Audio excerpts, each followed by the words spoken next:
We'll go ahead and call the Monday, August 4th Board of Education meeting to order. And first agenda item is approval of the agenda. Do I hear any motions to approve or amend the agenda? So moved. Okay, moved by Board Member Patterson. Any seconds? Second. Seconded by Board Member Lane. Any discussion? All those in favor, aye? Aye. All those opposed, nay. Motion carries 7-0. Okay, up next we have audience participation. This is the first and only opportunity to address the board. If there's anybody from the audience which would like to do so, you may go ahead and come forward at this time.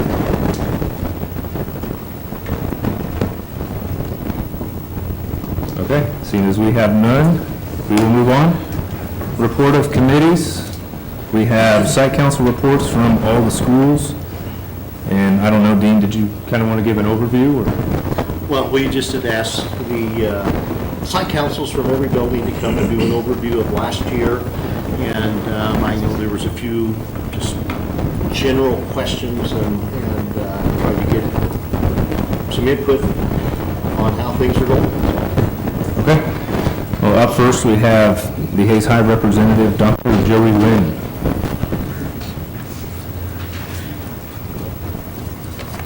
Good evening. Good evening. First of all, I want to thank you, Superintendent Catt, President Riker, board members, for allowing all of us to give a short briefing of this year's past site council activities, and also a chance for me to give you a little feedback concerning the pulse of the community in Hays High. Quickly regarding the Hays High Site Council, plenty of great people, great parents involvement. Every meeting we have a Regent University report given by me. We also have reports from the academic boosters, athletic boosters, music booster clubs. We have an academic staff team report along with the principal's report. The following are just quick highlights from this past year. One of the first ones I gave this past year was the importance of seamless transfer when all of our students graduate from Kansas high schools. You can rest assured now we're working hard at the board level and the regional levels so that no matter what school they go to, community college and so forth, classes will transfer. We hear horror stories where they don't transfer on, so we're working on that. That was a big item. We heard a school safety report from Tom Albers. It's important.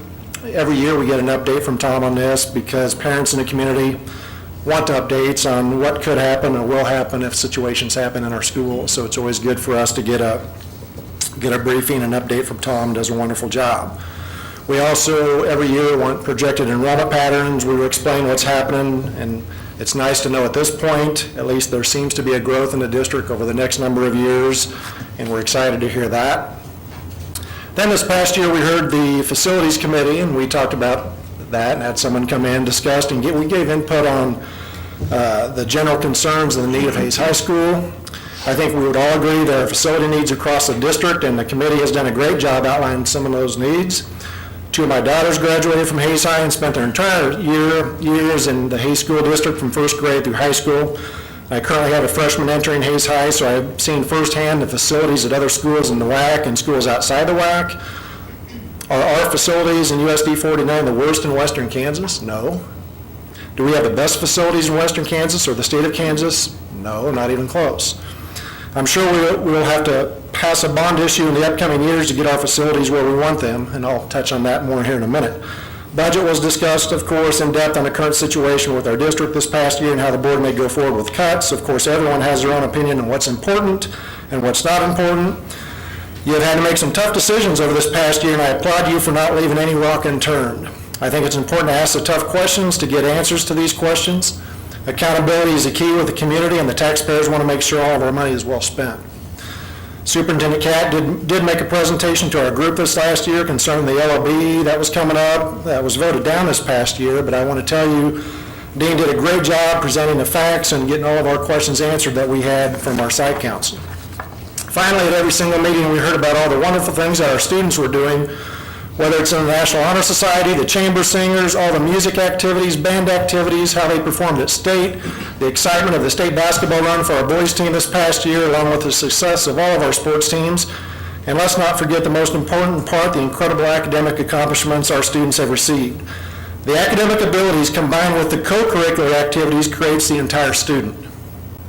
I can go on and on about student development and show you more literature than you'd ever want to read on the positive effects of co-curricular activities on the success of each and every student.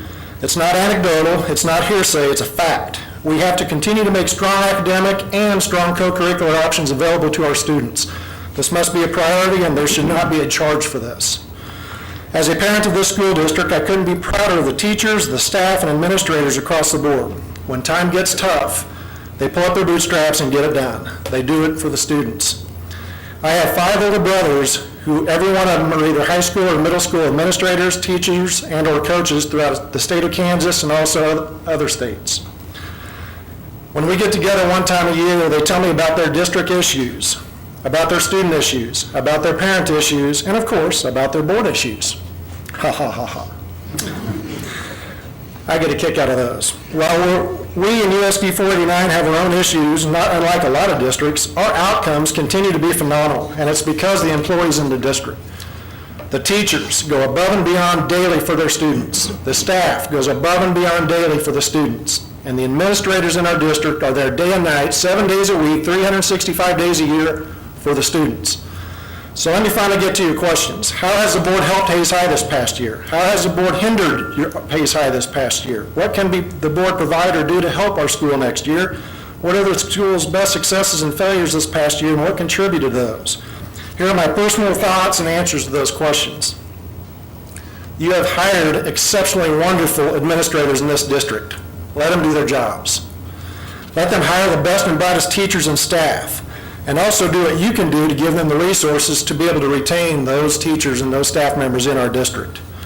Please be, and again, please be our best cheerleaders for the schools, be our best role models, advocates, teammates, colleagues, professionals, and do all of this, importantly, in a positive manner as possible. While budget and money seems to be the heart of a lot of conversations this last year, and there's a valid and good reason for that, please don't always concentrate on the negative side of this, just on the budgets and on negativity. It's very hard to attract buy-in or gain community support when there is so much negativity. Is there a way to cut a number of teaching positions, add fees in a positive manner?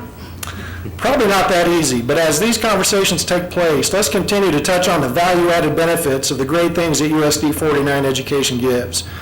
Maybe at every board meeting we give 5 minutes should be set aside to hear about Hayes District Success Stories of the Month or something like that, so we can get positive spin on what we're doing. When we interviewed our finalists for the new president at Fort Hays, Marty Straub took the time to attend every open forum and made sure he could answer any questions each candidate had about our great school system here in Hays. Did he have to do that? No, he didn't. But again, Marty's a very proud principal, like all of our administrators, bragging on the value-added benefits of USD 489. I'm assuming at one point in the near future we will have to discuss and have a bond issue regarding our facilities. I do believe our economy will recover and get better. I'm a positive optimist. Everything cycles. However, I think it'll be important between now and then to do what we can as a board to build trust in the administrators, trust in teachers, staff members, and community. If I hear an overwhelming theme across our teachers and community members, it's the trust factor or lack thereof. On May 22nd, I sent an email to Superintendent Catt and all of you board members. I was offering my support for you as a board. I think you guys do a tremendous amount of good work, and I also offered my support for the upcoming LRB vote at that time. To be fair, I didn't ask for any specific questions from you guys for you to answer or respond back to me. However, I was a little taken back that I only had received a response from Superintendent Catt and Mr. Patterson thanking me for my level of support. No one else responded. It would have been nice to hear back from all board members. Maybe the email system had a glitch, not sure. We need communication back and forth to build the trust. In closing, I am sure you have helped a lot more than you have hindered. I'm sure you have the utmost intentions to do the right thing for the district, for our school system, for the upcoming year. And I am positive if you listen to the administrators, teachers, staff, parents of the district, you will continue to hear about the overwhelming successes of all of our students. And that student success is the lifeblood and the true heartbeat of our school district. As the summer comes to a close and all the students get back to the classroom, please let us know as site councils if you need any help from us. All the site councils are here and are your advocates and your eyes and ears to the community. We look forward to working with you throughout this coming year. Thank you very much for your time and your dedication to USD 49. Thank you. Thank you. Thank you.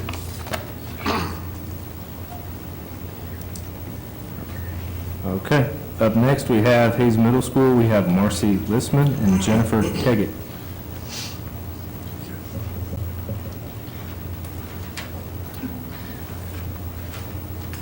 Good evening. Good evening. Good evening.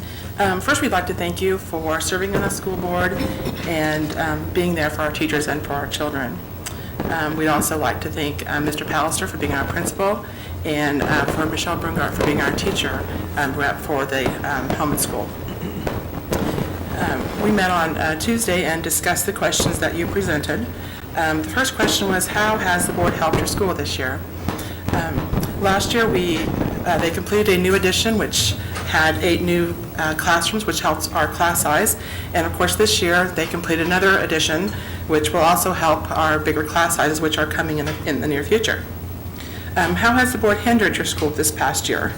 Our class size has increased, which the teacher-to-student ratio is going to be bigger. And so as far as that one-on-one attention, it's not going to be as good as it could be. Lots of teachers, you all know that we had to lose many teachers this year, and that hurts our students as well. There was also some classes that were dropped, like Spanish class, for example. And also cutting some discretionary money that was given to the teachers for classroom supplies or other needed things.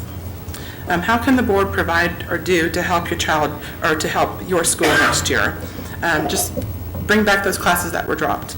Offer our students some more things or some more classes to choose from. Provide those teachers funding for the needed supplies that they more times than not either ask home in school or they just get out of their own pockets. And of course, a big one here is to update the technology in the school where it's needed. A lot of the home and school money that we do raise is used for the technology in the schools. What are the school's best successes and failures this past year? I think the best success district-wide is our students and our children's state testing achievements and scores. We can all brag about that.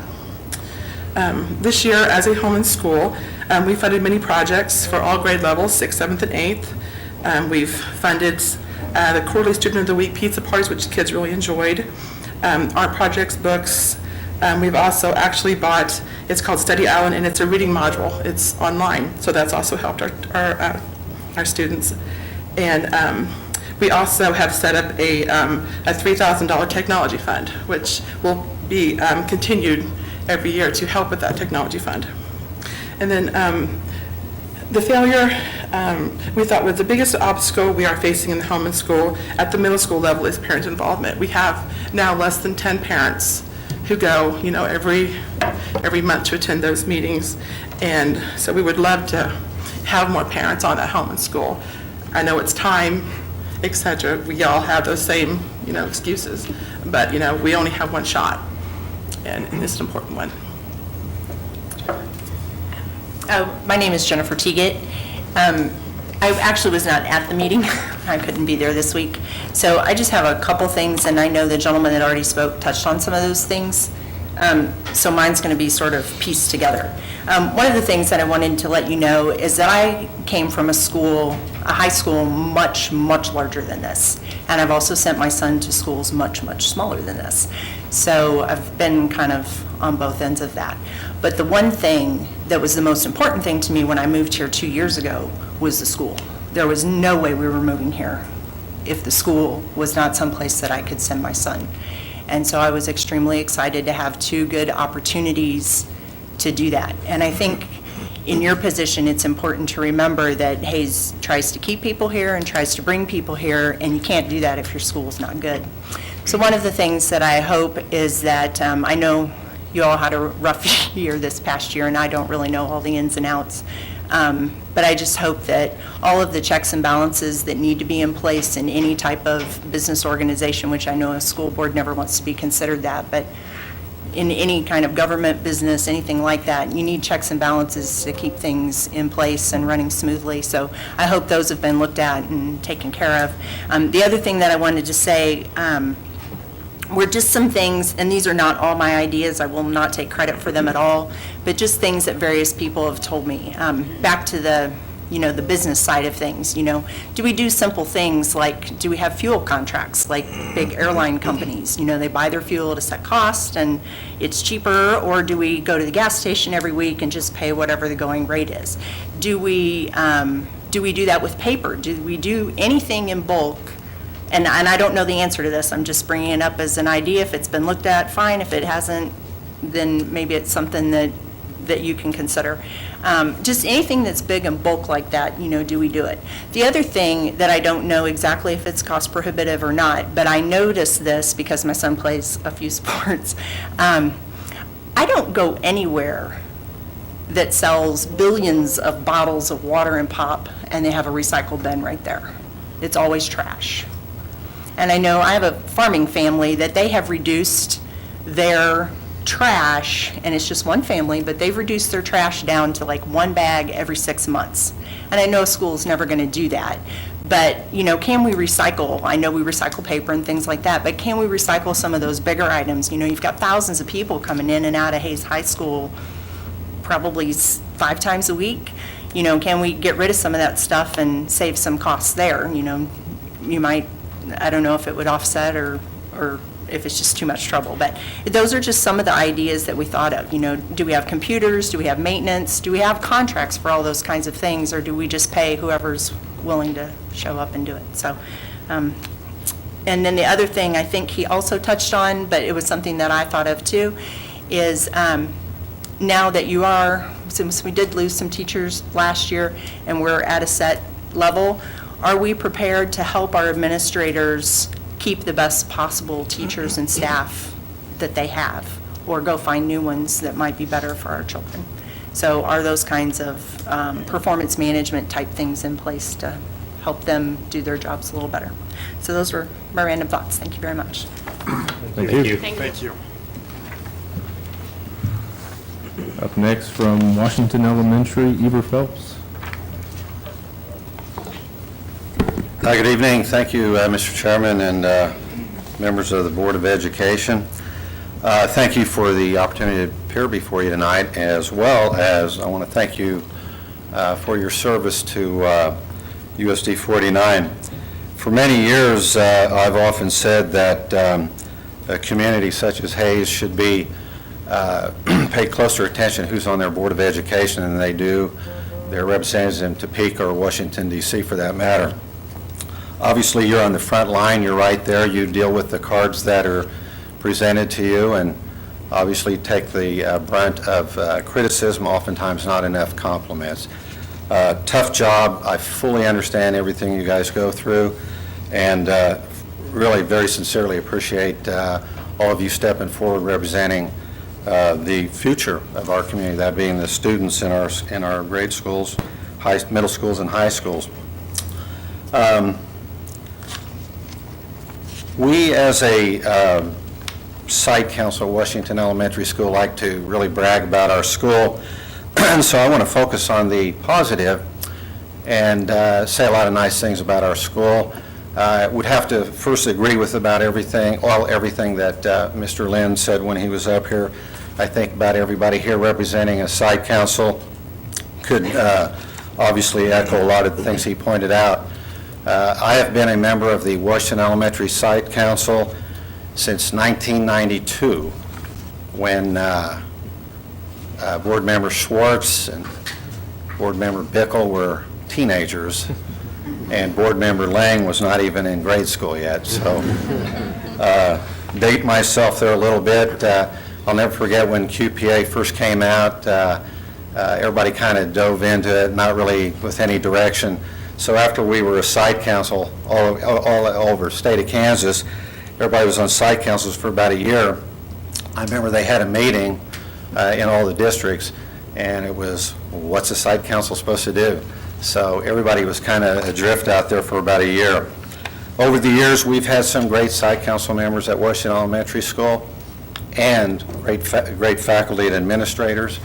I hope you've all had an opportunity to at least glance or will glance at our site council report that you were presented with back in June, because as I mentioned, I want to talk about some positive things about the school. And when you look at our report, you'll notice, especially on page 5, that we are like a lot of schools in Hayes or all across the state that have their challenges. However, if you look closely on page 5, you'll see the demographics of our school and how much we differ not only from the other schools in USD 49, but also the state of Kansas and, other schools in the district, obviously. That presents its own set of challenges, and that's why I really like to brag about or boast about the faculty that have gone through that school over the years, very dedicated, and the administrators that have been there over the years too, that I think in education circles throughout Hayes over the years, a lot of those folks that have been affiliated with Washington Elementary School are almost legendary as far as the educational programs in our community. But as I mentioned, we have a very high racial diversity group down there as far as our enrollment. We have a higher than average English language learner, and as I mentioned, higher than average not only for the district, but obviously for the state, and also a very large migrant program there, percentage-wise. As I mentioned, that offers all kinds of challenges to the faculty, and I think most of them, over the years that I've come across, look at that as an opportunity to challenge themselves to be a better teacher. It's also a challenge to them to get better results from some kids that probably need a little bit of extra help. That's why our migrant program, and I'll get into some things here in a minute that I think actually facilitate that. My history with the Washington Elementary goes beyond 1992 when I got on the board. Actually was a student there about 1957. So it's been near and dear to my heart over the years. I always like to talk about one of our kindergarten teacher there, Mrs. Crawford, who did her student teaching there 21 years ago and has never left the building. One of her interesting little programs she does every year is her Freedom Soup lunch, and the kids are all asked to bring a can of whatever, and they dump it all together, and then they invite people like me down there and say, here, eat this.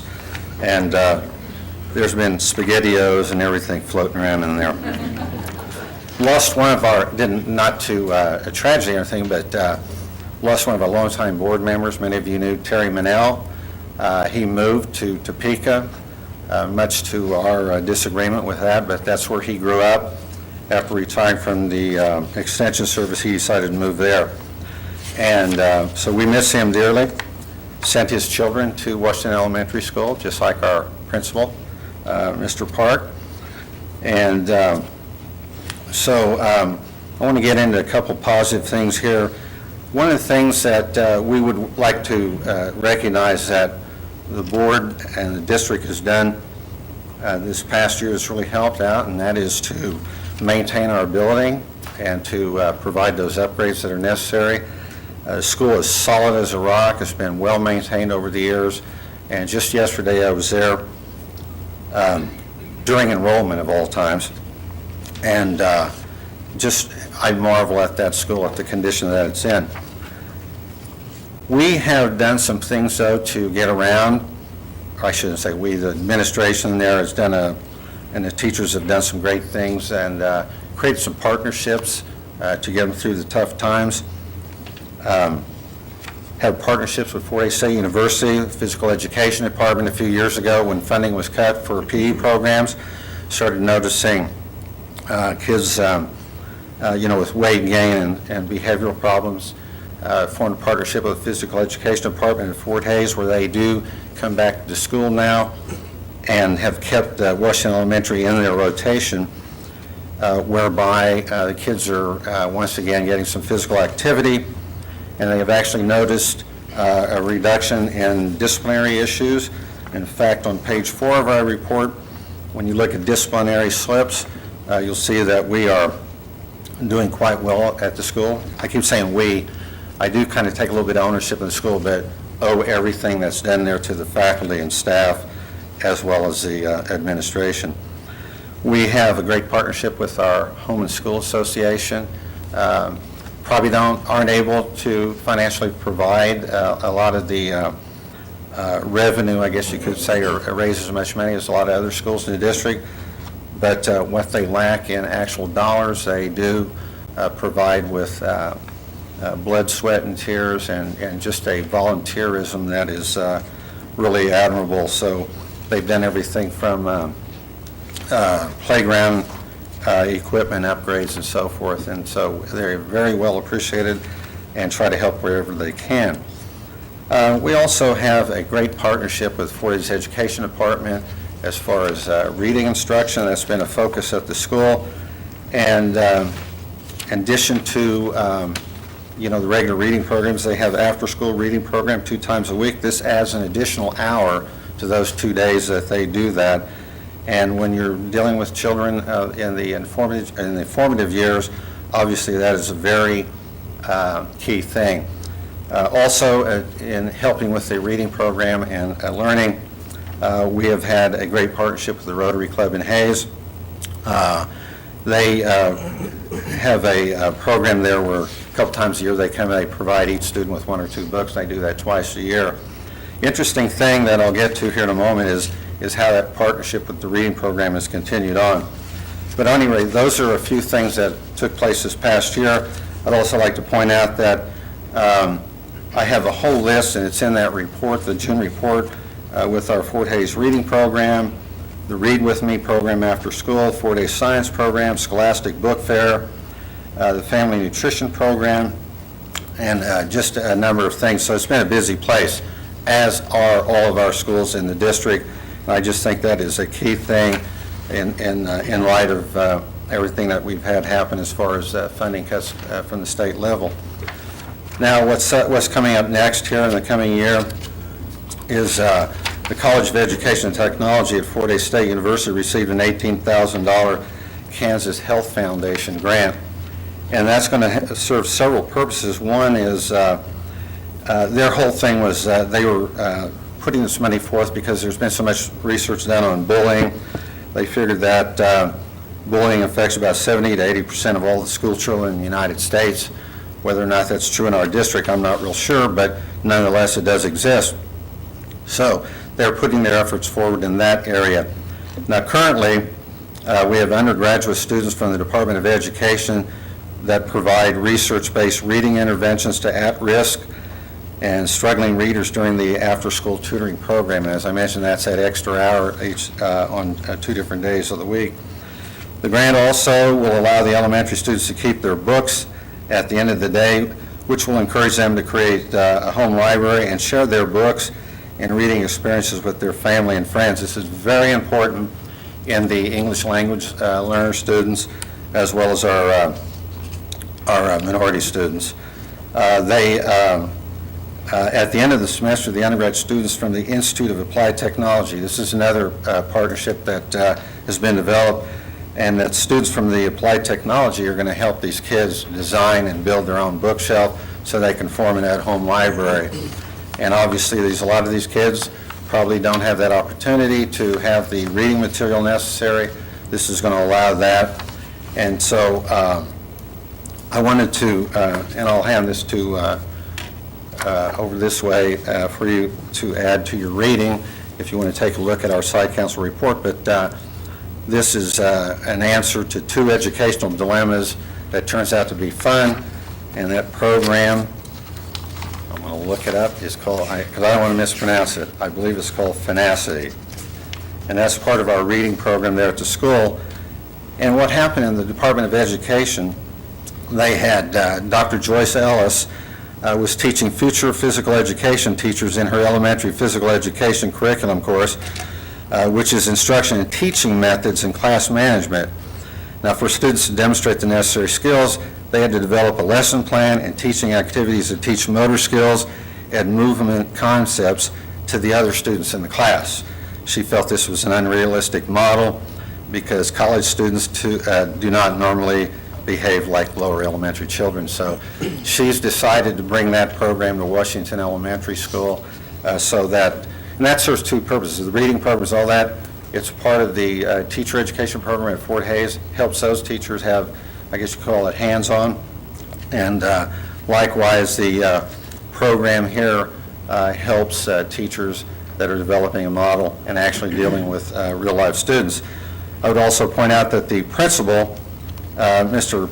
Park, was contacted by the Department of Health and Human Performance. He's a very strong advocate for benefits of regular physical activity. So as I mentioned, these classes, these education classes are for teachers that are going to go into teaching physical education, so they also have the opportunity to provide some physical education activity for the students as well. By the way, this article that I'm handing out was featured in the 4 Days magazine. Those of you that are alumni of 4 Days State, this would have been in the summer issue, and it's titled "Answer to Two Educational Dilemmas Turn Out to Be Fun." I hope I haven't exceeded my time. If there's any left, I will yield to Mr. Nick Schween, and I thank you for your time. Thank you. Thanks, Eber. All right, Nick, that puts you on the spot. Lincoln Elementary. Never follow a politician. You should never follow a politician. I know. This will make it seem short for you guys, though. So, I'm Nick Sween. I am co-president of Home and School at Lincoln, and also on the site council. Lincoln Elementary School had another amazing year in 2013-14, with students reaching new heights educationally and teachers making adjustments to help our students reach new goals. While there was some uncertainty about teachers at Lincoln, we've been fortunate enough to have our two who were non-renewed recently renewed. So we appreciate that. Thank you. This will help us grow a strong educational base for students, especially with the departure of some of our longtime teachers and professionals in our building. One of the ways the Board of Education has helped with instruction is in the area of social studies. The teachers are enjoying new textbooks and materials purchased, and it is our hope that we will be able to continue updating our textbooks and our curriculum matters each year. A concern of the school in general is the focus on class sizes. Classes of 23 at the lower levels and 25 at the upper levels are high. We know Lincoln isn't the only school in the district dealing with this issue, though. We'd like to see the BOE make class sizes a priority to get the best education available for the students. Another area of concern is our reduction of library time and the decline in counselor time. In the past, Lincoln has shared a librarian with another elementary school in the district. This year, we're going from a half-time librarian to a quarter-time librarian. There will be an additional half-time secretary for the library who will help with book management, but the small time our students will have with an actual librarian kind of hinders the importance of reading, which, as we all know, is a pretty precious resource. It would also be nice if we could address the issue of being able to have a full-time counselor to deal with student issues when they arise, as well as a full-time nurse. A key area targeted to help our school continue to grow and provide the best resources to the students comes in the form of continued professional development for our staff, which is something we'd like to see the BOE take an interest into and help not only at Lincoln but at the other schools throughout the district. We know the current budget situation isn't ideal in 489, and we'd like to see the administration and board members work with employees in the district to find the best way to resolve these issues, ways that take the least away from allowing the students to grow and succeed. Our building needs a few improvements, so focus on the capital outlay also is important. We still are in need of a truly secure entrance into the main building from our west entrance, as well as updated lighting in classrooms, updated technology, and a way to add a safe room to the elementary school. Our students are our success story at Lincoln. We had a great year of learning with an outstanding and dedicated staff. They always are looking for ways to improve and enhance their instruction and opportunities provided to our students. Our Home and School Association saw a rapid increase in the amount of parental involvement over the last year, and that made our events run so much smoother and be that much more enjoyable. We look forward to that trend continuing over the next several years, too. We wouldn't be in the position we are of success at Lincoln without all the support of the parents, staff, and community. Any questions? Any questions? done. No, I think that's pretty short. See? 3 to 5. Thank you. Thanks, guys. All right, up next, the Laughlin Elementary, Mandy Dotz.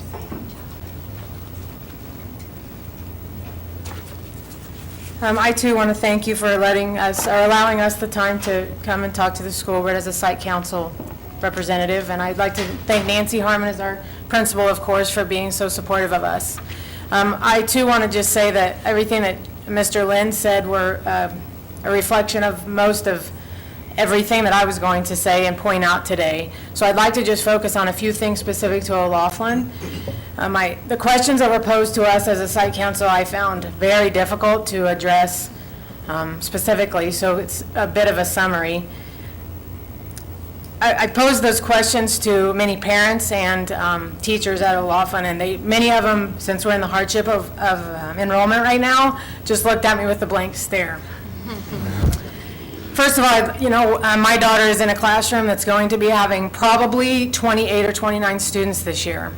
So that hits really hard to me. There's 4 classrooms at O'Laughlin that we know will be that high based on enrollment from last year, the loss of teachers, and the expectation of enrollment this year. So I also can stand up here and give you a long list of wonderful, distinguished awards that O'Laughlin has received over the years. We've had students, me and my husband have had students in that school for 7 years now. Or children in that school now. So, we're very proud, and I know Nancy can give us a long list, including the National Distinguished School Award that they received this year. Amazing teachers, amazing people. Things that hit home with me this week were that my daughter's teacher is unable to keep her desk in her classroom this year because there's so many student desks.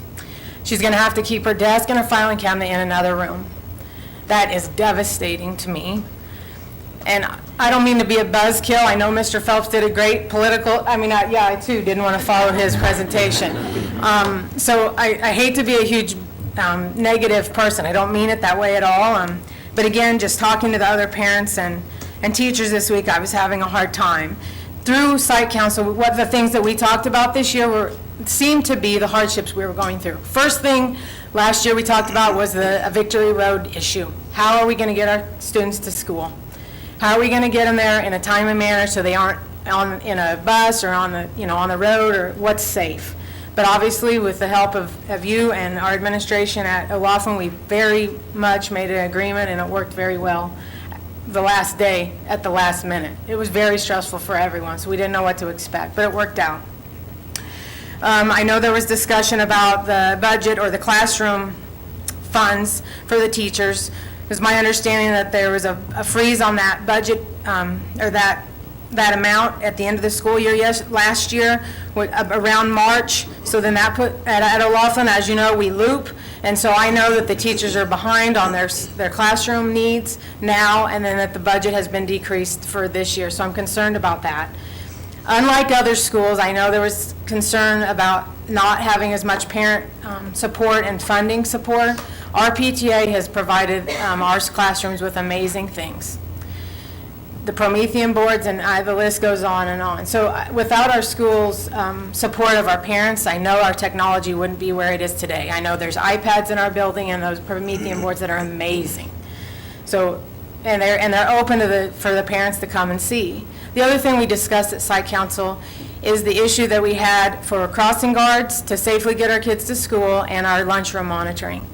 They were unable to find people to take those positions because they're strange hours and very poor pay, so we had parents that stepped up and have done that, and lots of volunteer time. So I just, again, it's just one of those things that what brought to my attention right away during enrollment were these things. And just two little last things that I was amazed by is that I talked to a mom today that enrolled her kindergartner and her senior, $620 just to walk out of the building with no lunch funds. I paid just for 2 grade school kids, or a grade school and middle school, so obviously I didn't pay that much, but it was an alarming amount. She's a single mom. And then the other parent was walking out of the building on Friday, in tears, and I was like, oh my gosh, are you okay? What happened? She's like, yeah, I enrolled my 4 boys, and it was an ungodful amount of money, and I have to wait until next paycheck to even put money on their food, for food. So of course, those are things that were on my mind. And again, I want to end with not such a buzzkill. I mean, we are very thankful for every single teacher at O'Laughlin. They do an amazing job. They've done an amazing job of presenting or getting the kids ready for state assessments when we didn't know what to expect. So I want to give Nancy and all the teachers at O'Laughlin kudos for doing a great job. And thank you for listening to all of us today. Thank you. Thank you. Thank you, Mandy. All right, Wilson Elementary, Brenda Bickle. All right. Okay, James, you interrupt if I forget anything. I'll step away from this Yep. one. As President Liker said, my name is Brenda Bickle, and I represent the Wilson Elementary Site Council as a parent and as a representative from the Wilson Home and School Association. The USD 489 Board has continued its support of the students of this district while addressing issues and concerns that hinder the total education of our students. Although the board has addressed many issues, unfortunately, many concerns still remain, and the question, are we doing what is best for the kids, still remains. As many have already spoken and said, Wilson Elementary has outgrown our building with increasing enrollment and numbers. Unfortunately, the classrooms do not meet the needs of the large class sizes, as well as the lack of space in our cafeteria, gym, and other gathering places for our students. Due to the large number of students, unfortunately, it is almost impossible to have a school-wide assembly or activity in the gym because there is not enough room to house all the students, teachers, and staff. In addition, we have had to continue to have 2 classrooms combined into 1 to accommodate the lack of space in our building. Class sizes have grown and range anywhere from 22 to 25 students, which causes issues for teachers, but most importantly, the learning capabilities of the students. Larger class sizes amplify bullying issues, and students who may need a little extra help are left behind as teachers do not have the resources and/or time to give each student the attention that they deserve. As a school, we have implemented several bullying programs to deter bullying and its effects. But unfortunately, the decline in the time of the school counselor in the building, there are many problems that will not be addressed due to the lack of staff needed to handle these situations. Another concern has been the decline of support for the special programs at our school. Due to budget decreases, our teachers are having to split time with other schools in the district and decrease the amount of materials that are made available for the students to use. These special classes, which include PE, art, music, computers, give students an extra opportunity to grow and develop through different forms and styles of education. Despite these shortcomings, Wilson Elementary continues to have a strong music program, grade-specific programs, and various classroom events throughout the school year, thanks to the dedication and the extra work our teachers put in to give these students these awesome opportunities. Unfortunately, professional and staff development has not been offered to our teachers and staff, which hinders their ability to bring fresh new ideas to accelerate the learning of our students. We understand budget issues, but feel it is necessary to keep new ideas in front of the teachers so they continue to give all the students the opportunity to grow and succeed in the classroom. As I mentioned earlier, I represent the Wilson Home and School Association. The parents of Wilson Elementary are a great group of parents who support the education and well-being of each child in the school. This past spring, our organization spent over $40,000 to install Mimeo technology projectors into each classroom in our building. Our goal with this purchase is to give teachers an extra resource to provide the education that our children deserve and to give the teachers new and improved ways to present curriculum to the students. We also provide all the pencils and colored paper for the building, and in the past have provided all the copy paper, purchased new carpet, playground equipment, locks for all the classroom doors, and this past fall and winter, we actually bought new water fountains for the entire building as well. We, the entire Wilson School family, wants to thank the school board for their continued support, and we hope that in the very near future, it will be possible to alleviate many of the downfalls of our education system, but most importantly, classroom size and building space. Our kids are the future of our community, and I hope we can all come together to provide what is best for our kids and giving them the opportunity we can to succeed and grow while getting the best education possible. Thank you. Thanks, Brenda. Roosevelt Elementary, Missy?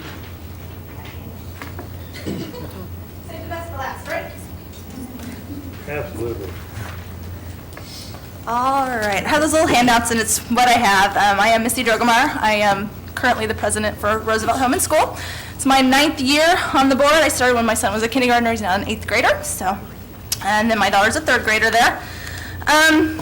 We had a meeting in July, and then I asked those questions, and again, like somebody else said, kind of got that blank stare, like, what has the board done to help us or hinder us? They could call all kinds of things to hinder us, I'm sure, but the help us part I wanted to focus on. The things that we felt strongly about was Mr. Keffer. He has been a godsend to our school. We love him, and we thank you for him. Our staff is amazing.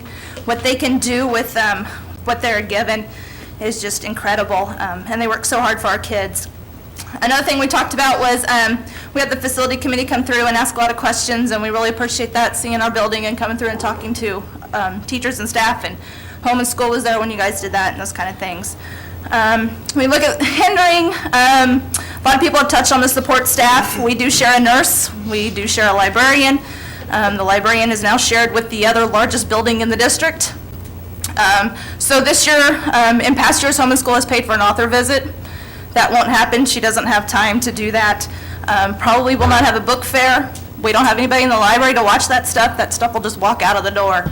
I mean, we try to, have our kids be honest, but, if nobody's going to be there to watch, so we have to be responsible for that. So we probably won't have a book fair this year. Those are just kind of things that that won't happen because of those cutbacks in the support staff. And we do share a PE teacher, we share the nurse, we share we share all of them, just like everybody else. One thing that was brought up is that, the walkthrough hasn't led to much of anything. So, and again, our overall image of you guys to our parents is not the best just because of those little things. I mean, if you're going to walk through and do some, check things out, then at least try to, okay, we would really like to do this. We can't right now, but here's, we will get there eventually. Just to let the parents know that, hey, we do care what happens in the building. So I don't think they hear that enough, so. Things you could provide. I just continue with our staff. We have an amazing staff. The support staff, if it would be possible to have, like the counselor and the, those kind of things, and the nurse is a big concern, especially with, as many students that have allergies and things like that, you're expecting a school secretary to help take care of those children. My son has asthma. If he has an asthma attack and the secretary doesn't know where all that stuff is, that could be deadly. And those things shouldn't be put on a school secretary. She's not trained as a nurse. So those kind of things we'd like to see. And just keeping things updated. We will be replacing we have 4 printers in the building. They're about 15 years old that our computer teacher cannot fix anymore. They are beyond fixable. They're asking Home and School to pay for those. Teachers need to print things off. I mean, it's just a fact of life. So those are kind of things that you guys probably should do, not us. But we're more than glad to do it.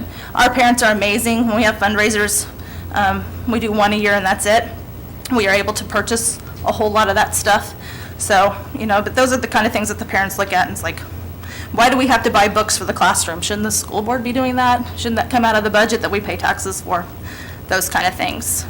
The successes and failures, we meet academic goals thanks to our staff every year. And I say, we can't talk about our staff enough. It's just amazing. So, the one thing that parents wanted me to hit on was, it's on the back side, is the things that Home and School has purchased that may not necessarily be stuff that Home and School you traditionally think about them purchasing.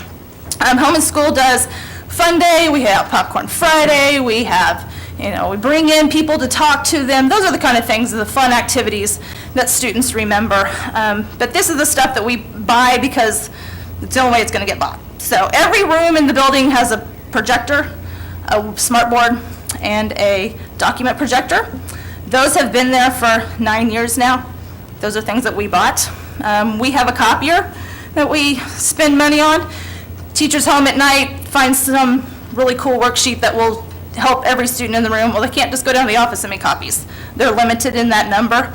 We have that copier so they can do that. And they are very good about sending stuff down here, if they know ahead of time to get the copies made like they need to. But, you find things with the technology nowadays, everything's on the internet, so you can print something off real fast and get it done. Books and curriculum we've spent money on. We send our kids on a field trip outside the school district every year so that they can go see things. That's probably, a lot of times some of those kids will never leave Hayes unless we take them. So that's one thing we do. The ceiling fans in the building were all purchased by us. The whole playground was purchased by Home and School. The sign out front, until last year, we got a new digital one. The one prior to that was by Home and School. You know, there's this, you can read the whole list there. The printers, the laminator. There was some piece to the equipment that the kitchen needed, so we bought it.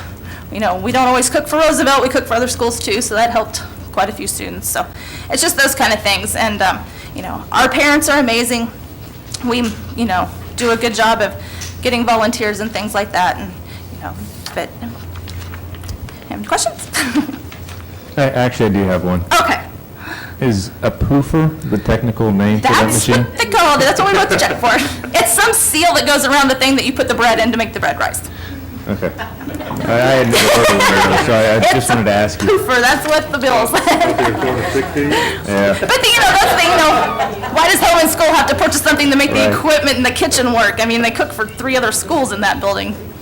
So, All right. those kind of little things. Anybody have any questions?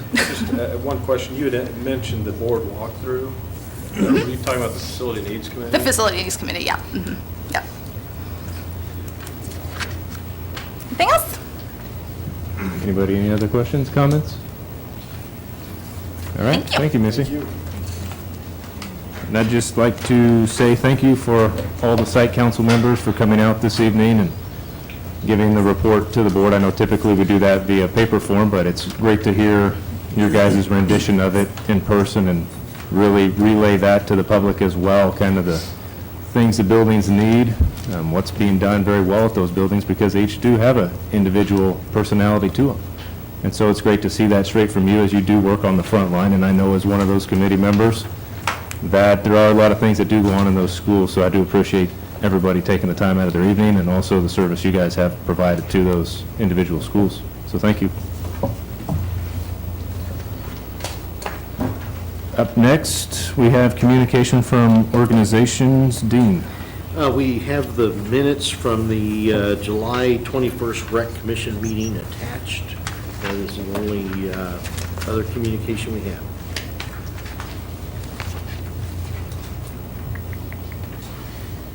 Okay. Report of superintendent.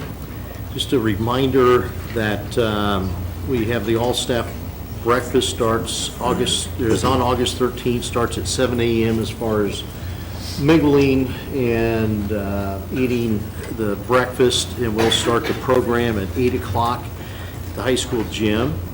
And then we also have the ribbon cutting August 7th at 10 a.m. At the middle school for the new addition there. Wanted to just give a little bit of an update here on negotiations. We talked a little bit about this at the work session, and there was a couple questions, and I'll try to answer those. And what we have talked about, and I'll kind of go through a list here of things that were, I say tentatively agreed on anyway, that we need to discuss some of these further, but salaries and movement, everything was frozen, or that's the proposal. Actually, we proposed a salary cut earlier and came back to freezing salaries and movement is where we are now, that we'll discuss tomorrow, I believe, is our next meeting. We talked about fair dismissal language, that is the due process language that we had talked about some time ago, a couple months ago probably. And we had brought back what you had talked about, seeing if the teachers would look at looking at the contract and changing some of the things that were in the contract that kind of hinder what we are doing. I mean, it just, when we talk about the cost of health insurance and all of those things, and they told us they weren't interested in doing that, but we're still debating this, and we'll bring this back to you guys and go back and report. One of the things that was mentioned at the meeting was the cost of due process.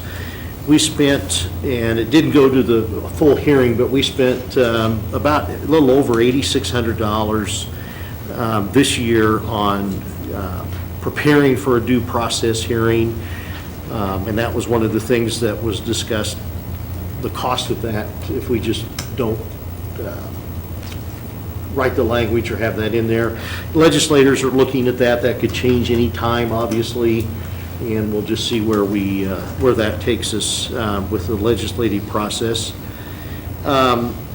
We talked about vesting language for the 403B plan. That was one thing that we tentatively agreed on. I'm not going to go through all the language, but it's a 10-year vesting plan before somebody is vested into the entire thing. It'd be a grandfather clause in there. And then release from contract and liquidated damages. That is, if someone would resign after a certain date, there's penalties assessed to that. Not uncommon at all, and that was another thing that was discussed. A couple issues here that I don't even know where to go. I mean, I'll ask you guys here on increase in game workers' pay. There's a lot of information that we were using, and I think I sent this out to everybody, but we just need to really go back and talk to the teachers about where we are with this. I guess the request was to increase that to mirror the high school numbers, which was in the negotiated agreement, I think is $12 an hour for everything but tickets. And that's where I'm confused, because what we do, I've got from payroll department, we are actually paying the same for high school and middle school at $7.32 for ticket sales, admission, gate, those things. And then high school's is about $1 higher on some of the others. But so I just need to get some clarification about it isn't this way in the language, it's in the negotiated agreement. But this is what payroll is using, so there's some things there that we're going to have to visit about. Can I ask a question? No. Again, we're talking about an hourly rate that we pay somebody to man a gate for an extracurricular activity, a game. Is it typical that this type of fee would be in a negotiated teacher's contract? Usually extra duty type things are. This is yeah. considered extra duty? Mhm. Okay. Because, I mean, that could change at any time. I mean, As far as change. well, I mean, you look at minimum wage. Oh, yeah. It's under Well, constant and- discussion and changes. And actually, that was one of the questions, because what was listed in the negotiated agreement wasn't minimum wage, Okay. which is $7.25, I believe, and we pay $7.32 for that. So that was one concern that we were going to have to remedy and ask payroll to make sure we were paying minimum wage, and then they are, obviously, and that was one reason And- that this came about then. And it's not that I look at this and I want to fight it because I don't want to pay somebody what is due to do that activity. It's more that when we're looking at cost and trying to watch every expense in our district, and if this is something that potentially parents could volunteer and do and save us as an expense in our district, then I just find it odd to be arguing about what I think equates to a $5 increase that we're about to write into a contract. That's where I struggle with this one. Understand. You've worked for other districts too, Dean. The gatekeepers, score clocks, all of that, are those usually manned by employees of the district, or can those be college students, parents, grandparents? Oh, they can be. I mean, some districts have, like Lakin would have the Lions Club do gate at all the football games. And some districts do things like that. The last district I was in just paid usually teachers or paras or somebody, and it was a flat rate for, well, if it was a paraeducator or someone like that, they got their hourly rate. And we wouldn't let them work if it was overtime, because it cost too much. But a teacher, I hate to say the amount, I think it was like $15, or I hate to even, I shouldn't even said that because I don't know for sure, but it was a flat rate for curriculum, anything extra. But a lot of them are volunteers. I mean, it just, every school's different. Do we have, and I don't want to cause anybody any more work, but do we have a dollar figure about what that type of activity cost us last year, cost the district? I don't have it with me. I'm Okay. sure we do have, could find that very easy, but, yeah.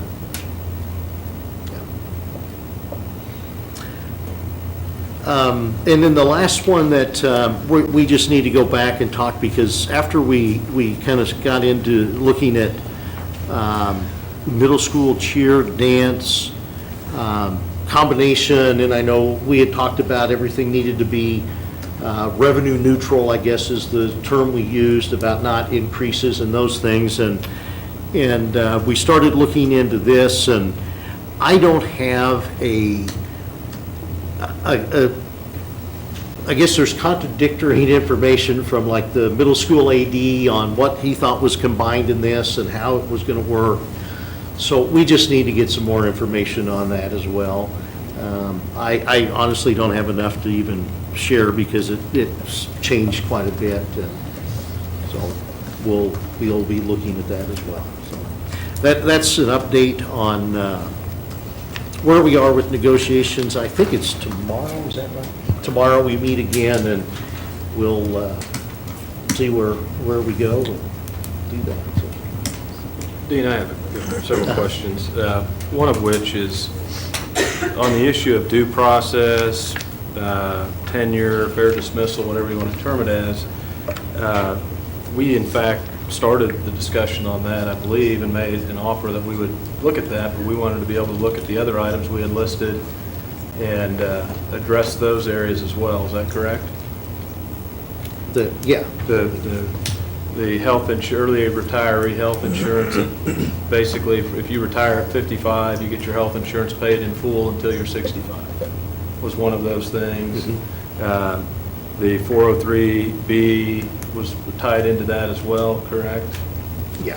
And then, in addition to that, I think we had looked at also being locked into Blue Cross and Blue Shield state plan, the Cadillac of insurance, and not having any ability to save money there, correct? Yeah. And those, the last numbers we had on those were, that had potentially a savings of $1.5 million in that range. Is that? That I don't know exactly, Greg. Some of that I know we pay. I don't know for sure. I don't want to commit on that. The insurance alone, Greg, I think was $600,000. Right. Well, and I think the other's about Right. 4 to 5. So That could be. the other thing we talked about is we looked at taking a window of across-the-board cuts instead of focus cuts and staff reduction. And we said we'd look at it, and was there any desire to take a look at that from a negotiation standpoint? The staff actually did a straw poll of there and had I say unofficial vote, I don't know, and was, I don't know, 80% or more said that they wouldn't consider a salary cut this year. And this is something that other districts in similar position are doing Some throughout of the them state. have, yeah. And then the last one, we talked about that 403B, and one of the issues on that was, when that was put into place, that was a trade-off to get rid of the early retiree benefit. And it's my understanding from what I saw the other day, that the early retiree health benefit, we negotiated that that'll terminate in 2035. Is that your understanding? Is that right? Tracy, I believe that's, I believe so. yeah, I think that's the right date. It's- 2025 it's a long- is the last year somebody can opt into it, and it's a reduced rate, but then they would have it for 10 years after that. Possibly if they retired at 55. So there'd be no savings on that until, was that 21 years from now? And the kids that would benefit from that savings are 2 and 3 years old, basically, and no child born today is going to really realize any of that savings or any of the benefit of that until 21 years. Now, the other problem, and this is probably a district problem, but we had the 403B that we started immediately, and I think that's added a few $100,000 in expenditures, is that correct? Annually? Yes. And there's been no savings from the trade-out on that, is there, Tracy? I don't know that answer right offhand. I have to look to see as far as, the phasing out of the early retiree health insurance, we are not seeing immediately. But there was a mistake, obviously before you guys got here there was a vesting period negotiated, and I think everybody's agreed was in the original agreement, or should have been in the original agreement, but didn't make it to the contract, and numerous employees signed up and got that last year that shouldn't have. Am I understanding that correct? Well, They are receiving the full match from the district, so if they would terminate, they would receive that money when, I believe it was supposed to be a vesting period where they had to be employed up to by 10 years to receive the full amount of the district's portion. And what's being discussed is grandfathering those people in instead of just going back and saying, that wasn't part of the agreement. They got what they got, but they don't get a vest early. But what we're talking about is giving them something that was not even negotiated. Is that my understanding?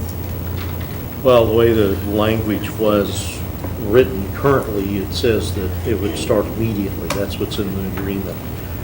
We have the emails that went back and forth and the discussions that went back and forth on this when it was implemented that speak otherwise, correct? I know that was discussion before. I don't know how the process or how that went through without the vesting period or language in there. I couldn't tell you, Greg, for sure on how that happened. But, So of the issues we listed, is there anything in this agreement that we've gained anything? well, we have talked about I need to look at the right language here.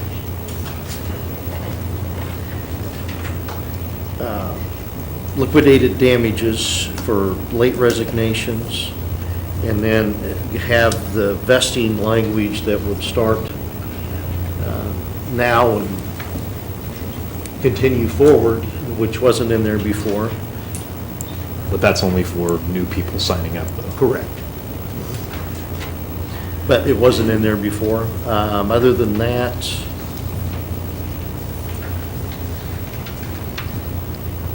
I don't know, Bill, can you think of anything? There's a number of language changes, Yeah, cleaned but up language. those are not but, substantive in nature.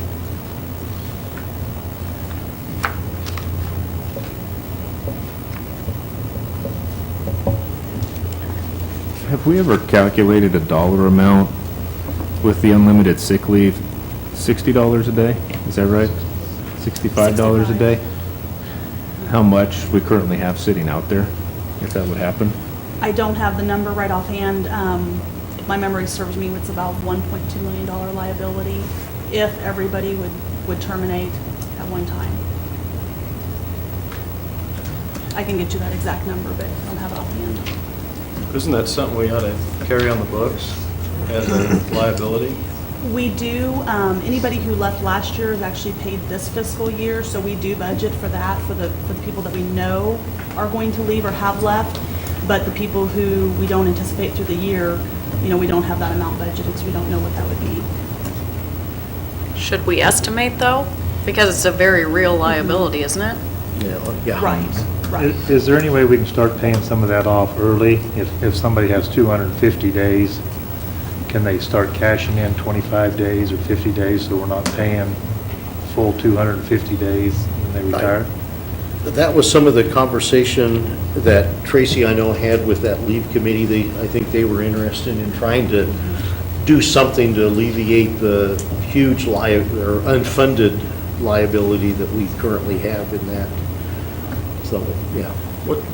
Dean, what's your experience been in other districts that we pay $65 a day. What are other districts paying for that same thing? I looked a little bit today, Greg, and I'll put together something on what others do for sick days. I'd say most districts have a cap on the number of days that you can get paid for. Some of them pay a little bit more, some pay less, but there's a cap on most of them. Some don't pay any. It just, it varies, but I'll get that information. But most of them have a cap on the number of days, and some are higher, a lot are lower. From what I saw, the average looked to be $25 to $30 compared to $65 that we're paying. Cheryl just sent me the actual spreadsheet of the sick leave. It's 1.5 million that we owe, that we're liable for as of right now. And there is no cap on that, correct? Correct. Do they have to be in the school district for a certain amount of years before they can cash in on that? They do. I believe it is 5 years, and they're not paid for the first 20 days. So they have to have accumulated more than 20 days to be paid for that. And that is baffling to me, that is the policy. I just do not understand. Perhaps it's coming from corporate America, but I just don't know many other industries or jobs where you would be paid and paid to that extent for unused sick time. So I really would like to see us try to work on that language for next year.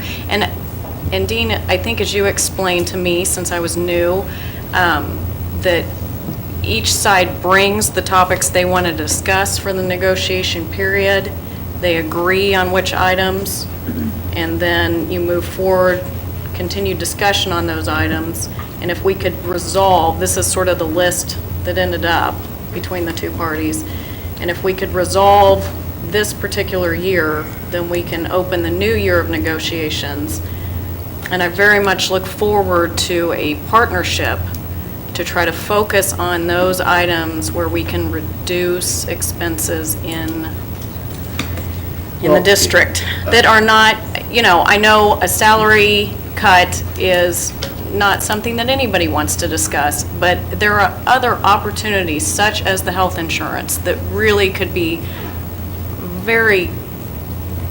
a lot of dollars there, that I hope we can form those committees next year and really get our arms around that and try to focus on those items. And I really think that's what it's going to take, Sarah, is that we all work together and look at doing those things.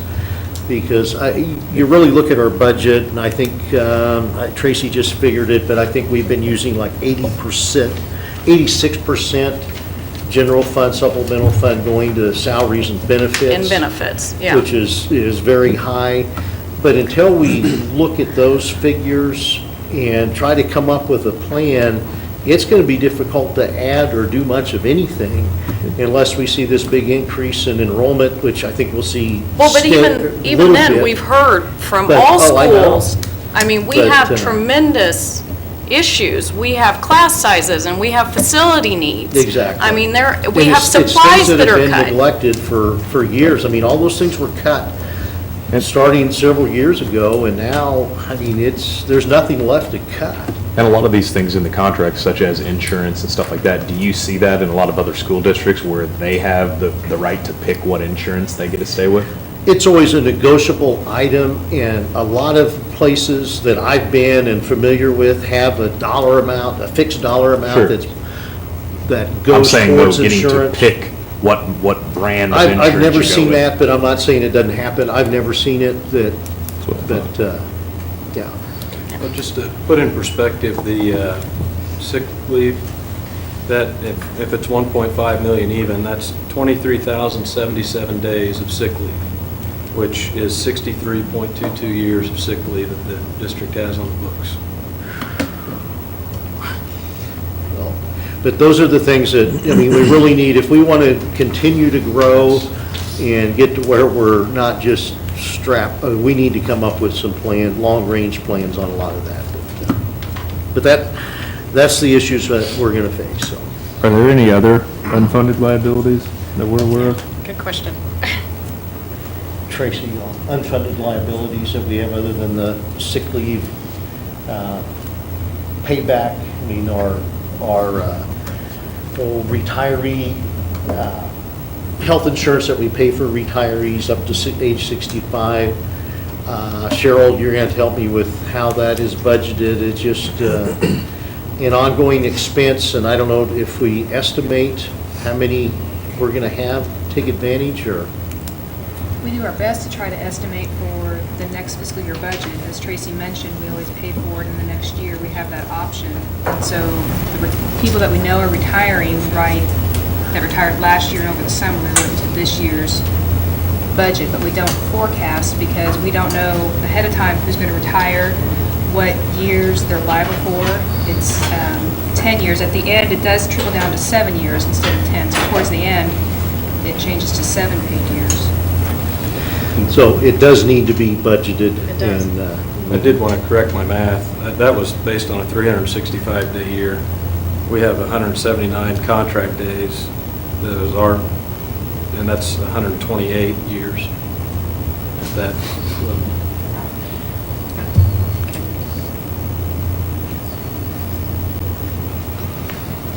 Keep working on it. yeah, we need, obviously, so. That is all I have there. So. Okay, any other questions, comments? Tracy, we'll turn over the financial report to you. And I believe I'll just wait and present that all with the budget information Okay. for this week. All right, so up next, we have approval of the consent agenda, which includes the board meeting minutes from July 7th, 2014, the board meeting minutes from July 21st, 2014, and the approval of surplus property, which includes 4 buses. Do I have a motion? I move to accept the consent agenda. Second. Okay, we have the motion to accept the agenda by Board Member Waddell, seconded by Board Member Patterson. All those in favor say aye. Aye. All those opposed, nay. Motion carries 7-0. All right, new business. Approval of the CACF program renewal documents. And do we have Jessica in the crowd? We do. All right. We'll let you take over. Okay.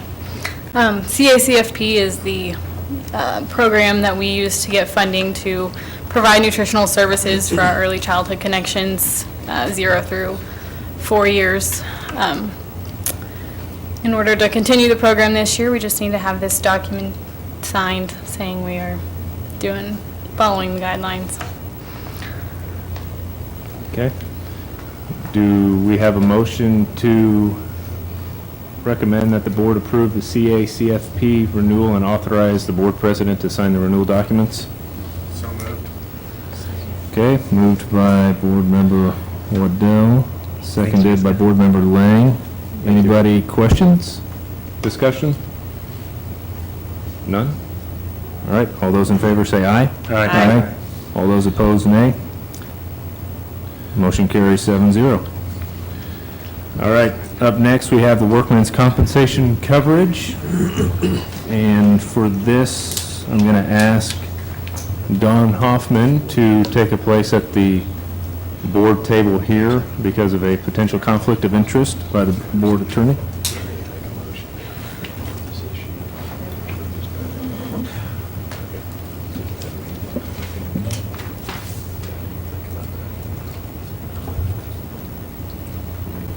I think the issue is with having Don here, we probably need to have some sort of a motion to hire him for the purposes of this issue and approve his pay.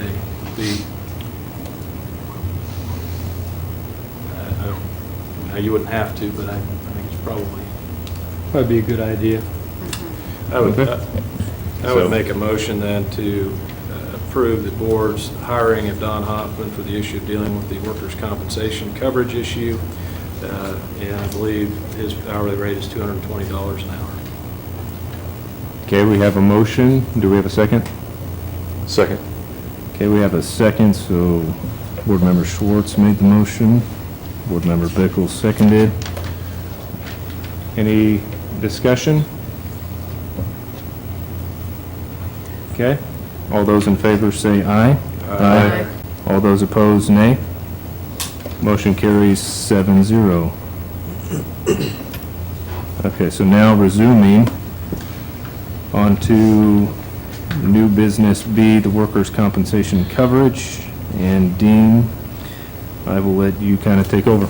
Okay, well, what we obviously have been talking about is workers' comp insurance. And at the meeting in early or late June, that we had asked insurance planning about workers' comp insurance, and if we didn't approve, United Heartland had a bid without a deductible. I think it was $313,294 without a deductible. We had the conversation about what are other options and talked about $250 or $1,250 and I think $5,000 deductible premiums, and we got that information back. And Heartland came back with a bid of $282,761. KASB came in with a bid of $237,502. So at the board meeting then in, what was the date, Stacy, if you have that, July 7th, the board made a motion and approved to go with KASB workers' comp insurance. Dean, I'm sorry, I stand corrected. It was July 21st when KSB was adopted. July 7th is the first presentation. I apologize. And after that, we received notice that United Heartland was going to charge an early termination fee of, at that time, about $67,000.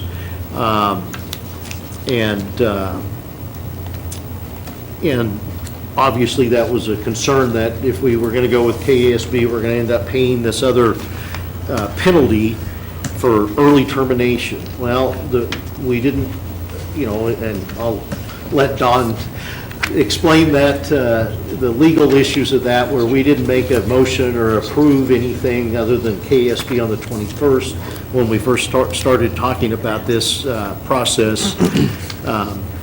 We just asked if we would have coverage and didn't know anything about early termination fees and those things. Well, the latest figures that I have was that United Heartland has, their prorated fee was going to be, and I think they said they would have to do a wage study for early termination, $30,690. And if we stayed with Heartland, obviously that wouldn't take place, but it would be their policy or their premiums $2,510 higher than what KASB is. And if we wanted to make the change, if they can charge a fee and all of those things, it would be about a $10,519 difference if they can charge the fee. So I think that's why we have Don here, is to kind of explain that type of stuff. And we have representatives from KASB, and James, I don't know if you want to hear from both Larry's here and Don, or Dave Shriver also, however you want to do that to get information. You guys, or Don, you may have a recommendation there. All I know is just basically what Superintendent Caddis said, is that as far as I know, or at least from what I've been told, the board never voted on the contract with United Health and never voted on the contract with Insurance Planning. And then after they received all the facts, decided to go with KASB. And then you were being billed for an early termination for a contract that you never signed or ever approved. You as a school board, according to at least Kansas statutory law, is that contracts must be approved by the board. The board can delegate the signing of contracts up to $20,000, and this clearly exceeds that. So even if, well, Superintendent Cap did not do that. Even if he would have approved the contract, it still would be void under Kansas law, at least in my opinion. Now, remember, I don't have all the facts yet. I don't know what your contract, I don't know if United Health was your carrier before this, and whether or not it carried over into this contract or not. But I would think that, just based upon what Kansas law is right now, I think there'd have to be an approval by this board before you would be bound by that contract. Now, it's also my understanding that KASB has backdated, or will backdate, their work comp policy to July 1. So you will never be without coverage if somebody comes in next week and say, I got hurt last week. KSB will provide that coverage. So it's not like you're without coverage. Before we go any further, I guess, David, could you come up? Kind of introduce yourself and give an overview of the policy that you have put forth? Be glad to. My name is David Shriver. I'm Director of Insurance Services with Kansas Association of School Boards. I'm also an attorney. During my prior life, I was in private practice in McPherson for 30 years and was board attorney for McPherson Board for 28 of those years, and for several other school boards around central Kansas. And through the course of that now almost 40 years of school board work, I've also negotiated teacher contracts, and I commiserate with you on the issues that you're having to deal with. It sounds like you might have the worst of the worst. KSB exists for the benefit of school districts, and I know particularly it's enhanced a little by the discussions that I've listened to from your site councils, and understand that when it came time for dues renewal with KASB this year, that was a topic, because there is a cost to belong to the association. But the association exists for Kansas school districts, and right now all but 2 of the 285 school districts belong to the association. And so you get a lot of benefits that flow back to the school district, to the community, through 2 full-time lobbyists, 6 attorneys on staff, research specialists that can give you some of the information that you were looking for in relation to negotiations. But the workers' compensation pool has been in existence for 27 years. The board of directors of the association incorporated the work comp fund in 1987, because at that time there was not very much competition to offer workers' comp insurance to school districts. And the structure of the pool is totally school district oriented. School district, special ed co-ops, interlocals, and community colleges. There have been as many as 220 entities that have been in the pool over the years. It got as low as 72 about 3 years ago, and we're back up to 110 as of this year. And a lot of it because of effective management. One of the issues that I know has been addressed is the ability of a fund, a pool, to assess its members, which did occur with our pool in 2004 and 5 years. And just for an explanation, for your benefit, there are sort of 3 categories of money in any of the municipal pools in the state. One, by statute, 70% of the premium dollar is mandated to go into dedicated fund for payment of claims, 30% for administrative fees. And so religiously, that's done by all the pools in Kansas. At the end of that year, after all claims are paid, and it can take decades for claims to pay out, we still have an open file from a claim in 1989. But when all that money, all the claims are paid, then there's a category of unencumbered cash reserves. And back in '04 and '05, the Kansas Insurance Department felt that the pool's funds were too low, and at that point, it was under $100,000 in unencumbered. Still had the 70% set aside for claims, and were paying the administrative expenses, but it got under $100,000.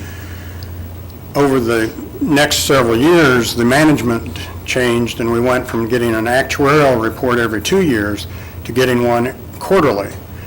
And the actuary will look at the loss runs, the projected losses, and make adjustments, and we're supervised by a board of 11 trustees who are all members of their local school boards. Just like on your board, we have 11 school board members who have volunteered to serve as trustees of the work comp pool. And through guidance of them and really close fiscal management, that $100,000 amount back in 2004 is now over $6 million. And that exceeds what we generate annually in premiums. So there's virtually no chance of assessments in the foreseeable future.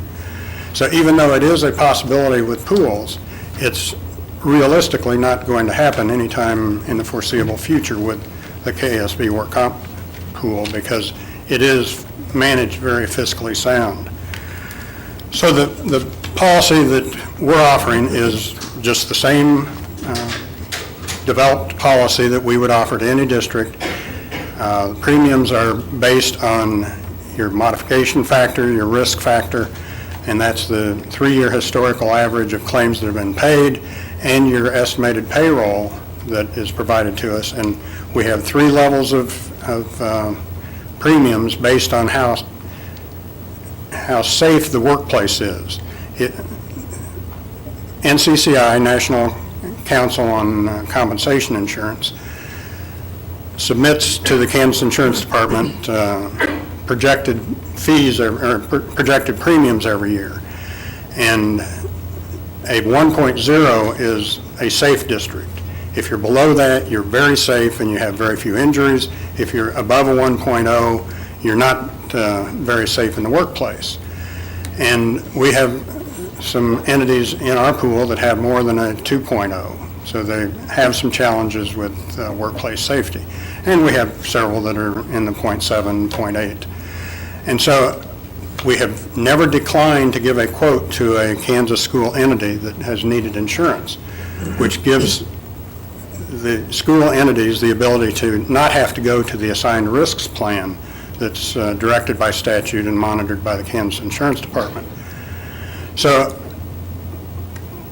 we get the requests in, and we don't discount, we just look at the historical factors, and all those fit into place so that the bid you got is the same as any other district would have gotten with the same type of information. There are 2 of us that are licensed insurance agents that work with the pool, myself and Liz Maysberger Clark is the pool administrator. There's no commission charged on the premiums that school entities pay for insurance through the KSB work comp pool. So it's all just premium cost, and then it's identified in those 3 categories that I mentioned earlier. So I'd be open to any questions. If any more information would be helpful, I'd be glad to fill in the blanks. David, do you guys offer any sort of safety program or help in implementing those so we can make sure, obviously, as you know, we're trying to implement some of that, try to be as safe as possible and moving forward? Good question. Yes, we do. We contract with an individual whose background is workplace safety. And depending on what the mod factor is for the individual entity, he and Liz or I will go into that district as many as 4 times a year to look at problem areas that are issues. And prime example are special ed classrooms where kids are pushing, biting, knocking teachers down. And he and Liz and occasionally me, I don't have the background, but will make recommendations on how to deal with the work safety. Through his guidance, we're also developing online training programs that will be available during this school year at no additional cost to members that are in the pool. What do you do to fight fraudulent claims? Well, not to say they don't exist. Our claims handling is handled in our building. And if we have a sense from school personnel that there may be an issue, our adjusters have the authority to hire private investigators to follow video, do whatever's necessary. We use the same legal defense firm that the fund has used for all 27 years. Very knowledgeable in work comp defense. Okay. And we're not hesitant to deny claims that we feel are questionable and put the burden back on the employee to establish that they're entitled to benefits under the law. Okay.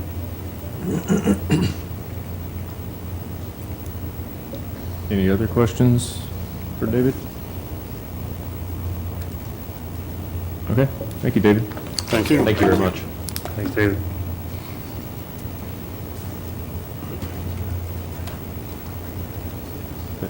Okay, at this time, I guess we'll bring Larry Caspers up with insurance planning and kind of give an overview of the plan as well, and maybe a little bit of the timeline. I guess what I just want to say is the USD 489 falls under the work comp law of Kansas, which basically is an entity with over $20,000 payroll is required to provide work comp benefits. I was asked numerous times, are we covered? And the answer was yes. Did you formally approve it? I would agree. It was voted, turned down, but I was asked multiple times, are we covered in the interim? And the answer was yes. So I guess my question to you would be, if you had a $100,000 claim in July, would you have expected us to pay it? You probably would have. Frankly, if you decide to go with KSB, you will get no resistance from us. There are existing claims, and if they're willing to backdate and pick up those claims, that would probably resolve the issue. And is there going to be an early termination fee if we backdate to July 1st? I don't make that decision, but my hope would be that United Heartland would cancel flat if we can prove that other coverage was in place. I mean, they've already agreed to do a pro rata, which is no penalty. Okay, so the $30,000 that they talked about, that $3,690 would cover that. That was based on 35 days of coverage. Okay.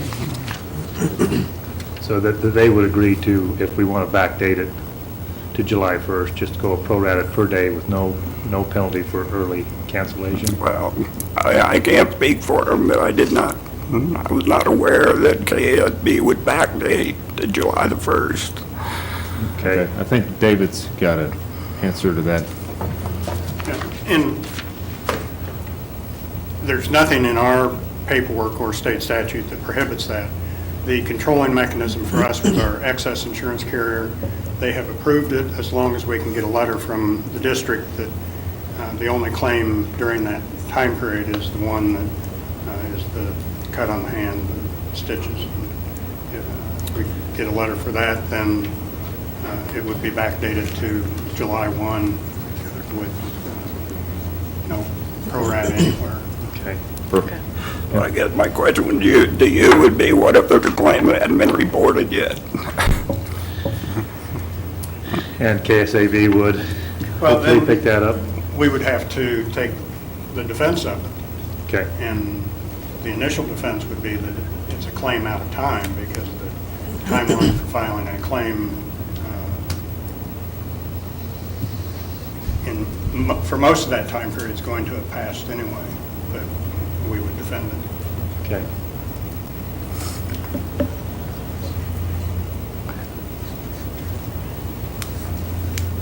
Any other questions for either gentleman? Okay. Thank you. Thank you. Thank you, guys.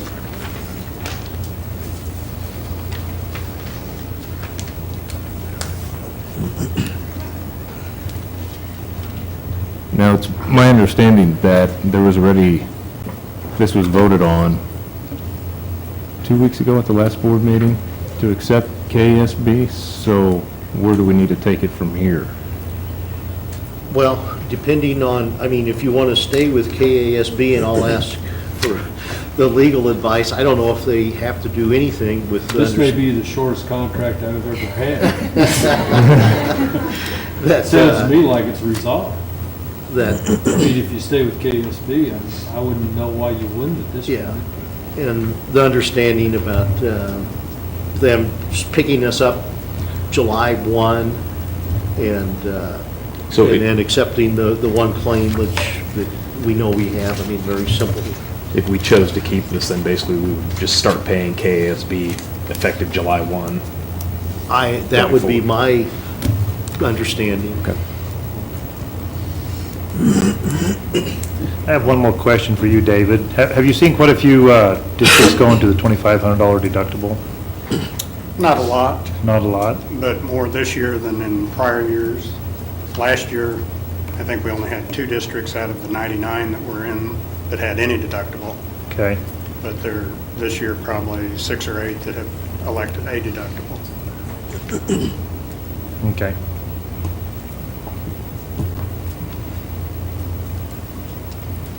Anybody else have any other comments?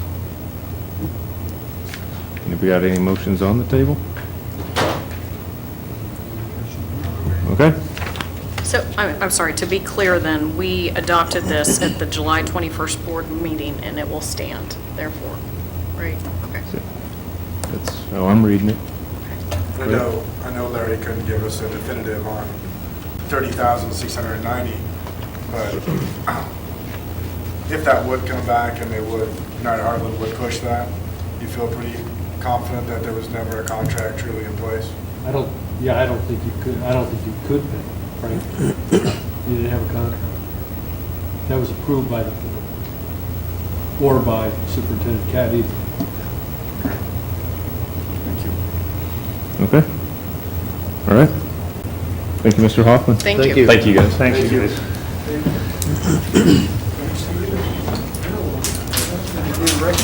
That was going to take a little longer.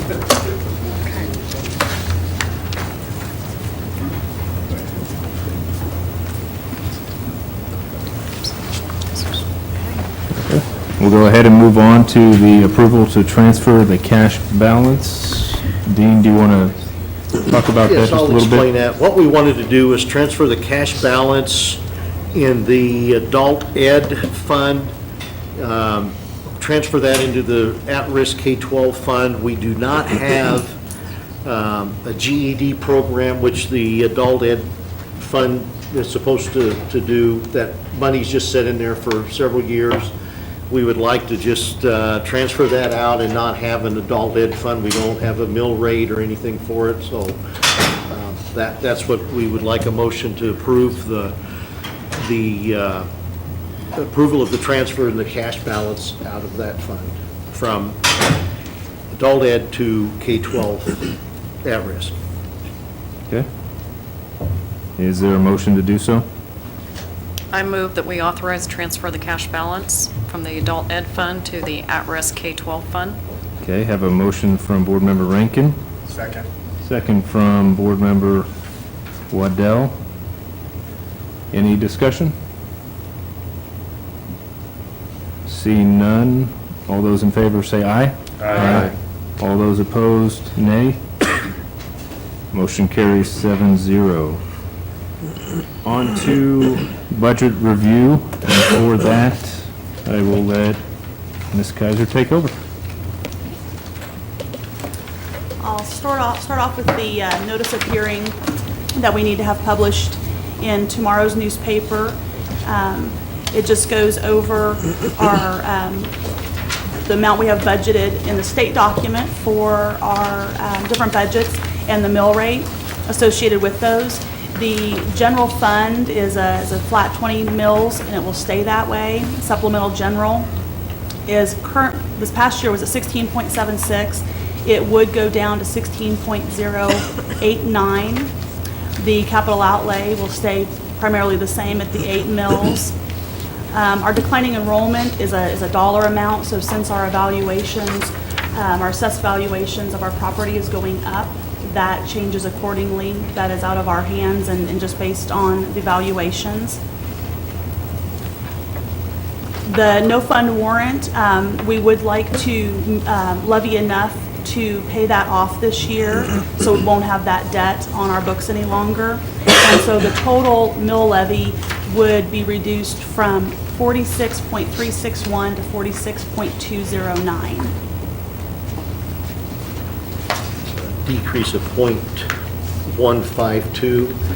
And when Tracy was talking about the 20 mills, the difference there is what we talked about earlier. That money will actually go to the state. Instead of the county distributing that, they send it to the state and send it to us. So we'll see how politics play into that. So The concern is that there might be delays. that's always a concern. Revenues were up a tiny bit off of what was projected. I can't remember the dollar amount, but it was up anyway. It wasn't down, but still obviously a concern. One question that you asked last week was for a little bit of the history on our mill rates when they have increased or decreased. From fiscal year 5 to 6, they did increase, and every year since then, for the past 9 years, our mill rate has gone down every year. And I just looked a little bit just to kind of give you an idea where we stand. This is based on last year's mill levy because obviously everybody's working on their budgets now. Last year, the highest in the state was DeSoto, which is a Johnson County school. Their mill levy was 79.984 mills. The lowest was Burlington, where Wolf Creek Nuclear Plant is. Theirs was 29.053. Hayes is at was at 46.209. That put us at 211th out of the 265 districts based from the highest DeSoto. We were 211 behind them, and then 74 districts were below us, and on the mill levy. So just kind of a historical background there of where we stand with compared to the rest of the state. Questions, okay? If there aren't any questions with that, move on to the Form 150, which shows our projected enrollment. We have listed at 2,839 FTE. That is inflated so that we are able to get our full budget authority without having to republish. We do not anticipate we're going to have that many students or that many FTE. So the amount we're planning on actually spending in our budget is considerably less, and I'll get to that form here shortly. But to submit to the state, we do have that number inflated, so we have our full budget authority. The rest of the form goes through a little bit more specifics. Our bilingual, vocational, at-risk students, we've left those primarily the same as last year. We did inflate, or actually not inflate, but increase our at-risk student enrollment. We thought with the increase in fees that may prompt some more people to apply for free and reduced meals. So we did increase that slightly. And special education, our declining enrollment. So it gives us a total budget authority of $16,970,000. Again, that is what will be submitted to the state for our general fund. It is not what we're anticipating actually spending. Just enrollment, elementary schools, or everybody's in the process of enrolling now. And I was really encouraged to get the numbers Tom sent. He's the one that tracks all of the elementary and, well, all of the numbers and sends them. And this doesn't take into account the number of kids that possibly have left that just didn't bother telling us. But it looked to me like over last year, the numbers, I believe I looked at like April, something, we were, I don't know, 34 or more kids higher in the elementary school. So that was encouraging, and middle school, high school tomorrow, well, high school, I think Thursday. Wednesday, Thursday, and so encouraging, and I know we have several people have called, bringing students in, asking about enrollment, transportation, all of those things, so it's encouraging. Good. Tracy, I just had one quick question. With enrollment, you had brought up the free and reduced, and one of the questions I've had asked to me several times here over the past several days was, as people were at that, and it may have been answered before, I just don't remember, but when people do sign up for the free and reduced, is there any type of, do they have to provide any type of proof of wages or anything like that to sign up for free and reduced, or are they able to just sign up for that? Jessica, do you want to review that real quick if you can? She's the,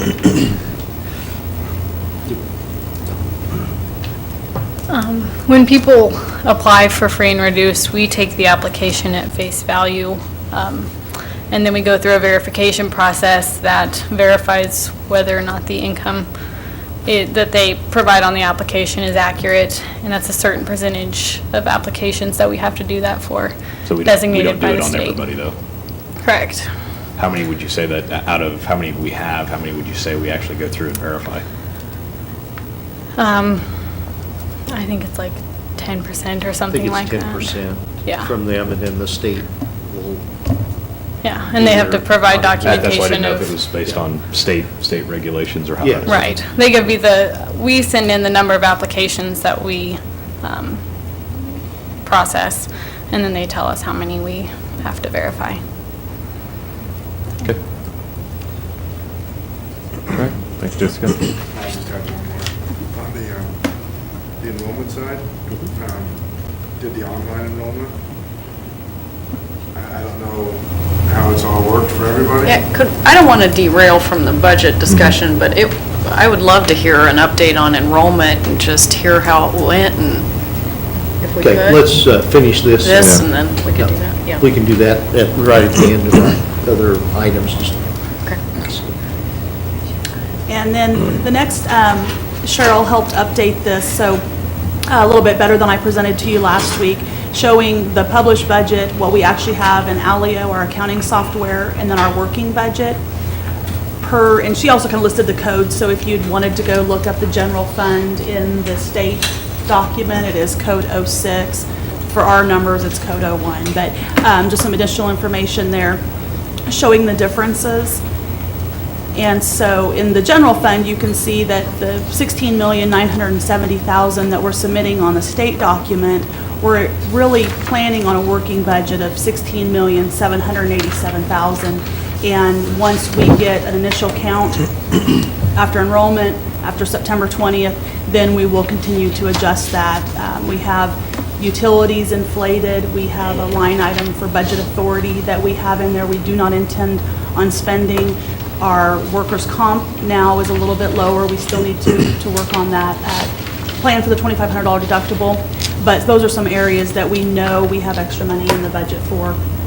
Planning on only spending the $16.7 million, and we have, 25,000 more in supplemental general also, just to give us the budget authority, so if our enrollments would come in high, we would have the ability to spend that $16.9 million if our student count matched that.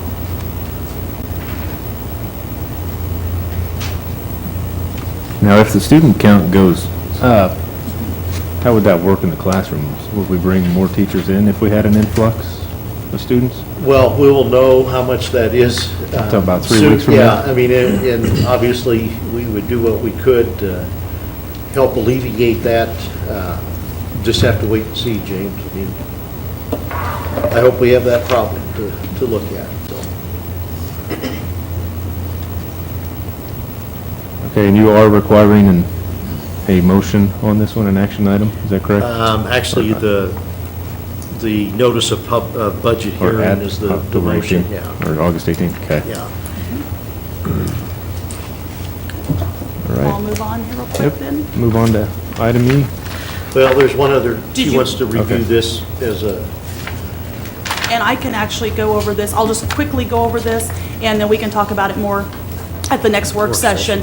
But this is what I worked on over the weekend to try to help break it down a little bit more simplistically, what is charged to our salary and benefit lines for the district for each individual school and location. And then on that very right column where I have percent year-to-date allowed, I will go through and have a percent there. You know, some of it's going to be 1/12 we should have spent in the month of July. But for example,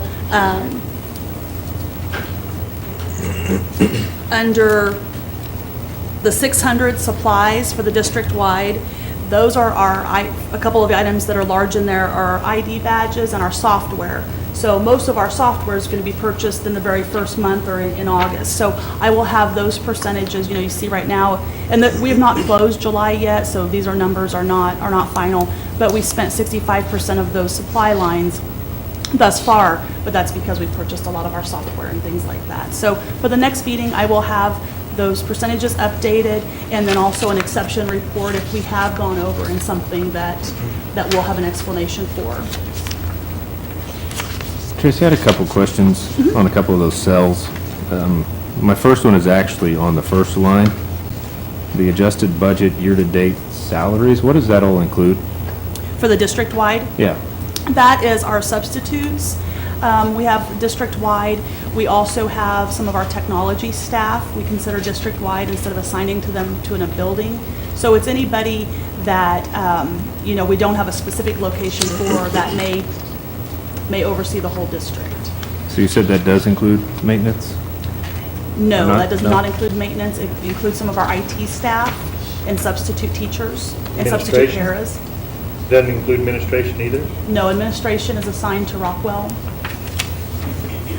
So there's 7 million budgeted for salaries for subs? And IT. That is all of our substitutes and benefits. is that retiree benefits and all that as well? That's gotta have one on it. We do have some retiree benefits in there, yes. oh, the Blue Cross and Blue Shield for early retirees of 400,000 or more? That seems like a large number. And I wanted to start, because I was fairly critical at the last meeting, Tracy, so I think this is almost exactly what we want, but I do have some suggestions for tweaks that would make it even easier for us to read. But on that district-wide one, some of those, if, like for IT, it might be beneficial to have them as a separate cost center. Just, and I don't know how much work that would be, but the subs, and I don't know how much difficulty it is, but if you had one building that had greatly more That's what I was substitute thinking. teachers than another, would be a nice tool to be able to look at and evaluate from, and so I would hope we could take district-wide, I just would hope we could take all of that money and allocate it somewhere, or create a new cost center if we needed to. Maybe that's not possible, but And we do have access through ASOP, through our absentee program we use, to look at that, where we're using subs, and so we can monitor that. But looking at the actual budget, 2.7 is for certified subs, well, I'm sorry. That would include all of our extra duty for the teachers. So those are There is- supplementals? We have assigned some of the supplementals. You know, if a teacher would get extra days at a certain school, we have kept that at the school level. But So the report we have right in front of us right now is for July, since July 1st? correct. So why would we have substitute cost already? That's just not all substitute cost, and I don't know if you Right. have a list of what's all in there. But if we've got 7.4 million, I mean, That's what she's budgeted for the year. oh, that's budget, oh, sorry. Yeah. Right, like, for example, the qualified leave payout was $58,000 that we've already paid in the month of July for the sick leave payout. Can I make just a couple of comments? And it's going to involve a few more columns on each one of these, but we've got an adjusted budget year to date. The problem is that doesn't show us where we started, and then it doesn't show us what adjustments we've had mid-year. So to me, it would seem, based on our discussions from the work session, some of these budget items are carryovers, some are not. So it's, so you'd start with the first line item would be carryovers from prior year, and then you would have 2014 and 15 revenue, and then you'd have a total budgeted column, which would essentially be those two together. And then you would have a column for adjustments. So as we went through the year, you would be able to track any and all adjustments to that. And then you would pick up where you were at with adjusted budget, encumbrances, expenditures year to date. But then we would follow that with monthly expenditures, and then a percentage for monthly too. But I think what you have here is great with those other line items, or those other columns would just give a 100% clear picture of where we started, what we've done, and how we are. And then, this would be a monthly. The only other thing I would ask is if we could get, for instance, a summary report. So instead of having Hayes High School broken out by each line item, it would just be on those same columns, but just Hayes High. And then below it would be Hayes Middle School, so we could just see totally where that building's at. Okay. And I don't know if we can do that, but Yeah, that won't be any problem. And I will look up more information on exactly what is coming out of that district-wide salaries and have that for you at the work session. Unless Cheryl knows right off the hand, please join No, I me. was just going to point out that the report generated is, correct me if I'm wrong, isn't it all funds, not just general fund? So that would be why the district-wide line is so high, because some of our funds only pay salaries by district line item because the staff are in multiple buildings, and it would be too difficult to allocate it amongst all the buildings. Right, like for Or example. they're part of the connection staff and it's coded to a district-wide. But could we then take those and just have a separate cost for those employees that are unable to be broken? Just so it's clear that, instead of looking at it, because if we want to tell Brian his budget's too high for IT, but he's tied in with all these other people, you can't really pick on him very well, so. Right, I think Tracy does have some intentions of including that. I just wanted to clarify to where everybody wouldn't panic that that's all general fund money, that it's actually Right. district-wide, all funds. Yes, good point. Like, for example, the virtual director, the salary is coming out of that line as a district-wide, because it can't really be assigned to a certain building, so. Tracy, would it be possible also on the different schools to put like cost per FTE broke down between those, what we're paying each building per FTE? That will be a little bit more challenging just because of Well, our we can do part-time that staff. after, I can- when we get the budget and enrollment figures and figure that up very easy, but, it wouldn't be a monthly report. It wouldn't change, well, I was just saying. one or two per kids building. move in or out, Right, but right. yeah, but we could get that. I was saying per building, per student. You're looking more of cost per pupil. Cost per pupil, yeah, Sure, that'll absolutely. be simple, And- yeah, but- but it won't be, yeah. But do you really want it on full-time equivalent, or do you want it on actual pupil? Because, they're two, you'd have Yeah. really different numbers. That's true. I was A just nice thinking job, more- Tracy. Yeah, very Yeah, nice. yes. I like Good it. job. Very nice. I think that's Any, a huge leap ahead from where we've been. any other input, email Tracy, both of us, whatever, and we'll keep working, but I think we made a lot of progress. I appreciate all Yeah, what she yes, did you there. did. It was. And appreciate that you spent the weekend doing it. Thanks for putting your time into doing it. Yes, yes. Anybody else have any other questions? Well, maybe just one. So is this Alio or is this working? Alio? Alio. That is Alio. This is Alio. And is that the webinar that you just did as well?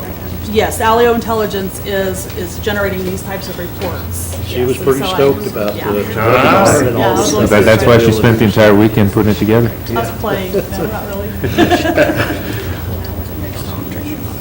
All right, thanks, Tracy. Okay, moving on to item E, notice of budget hearing.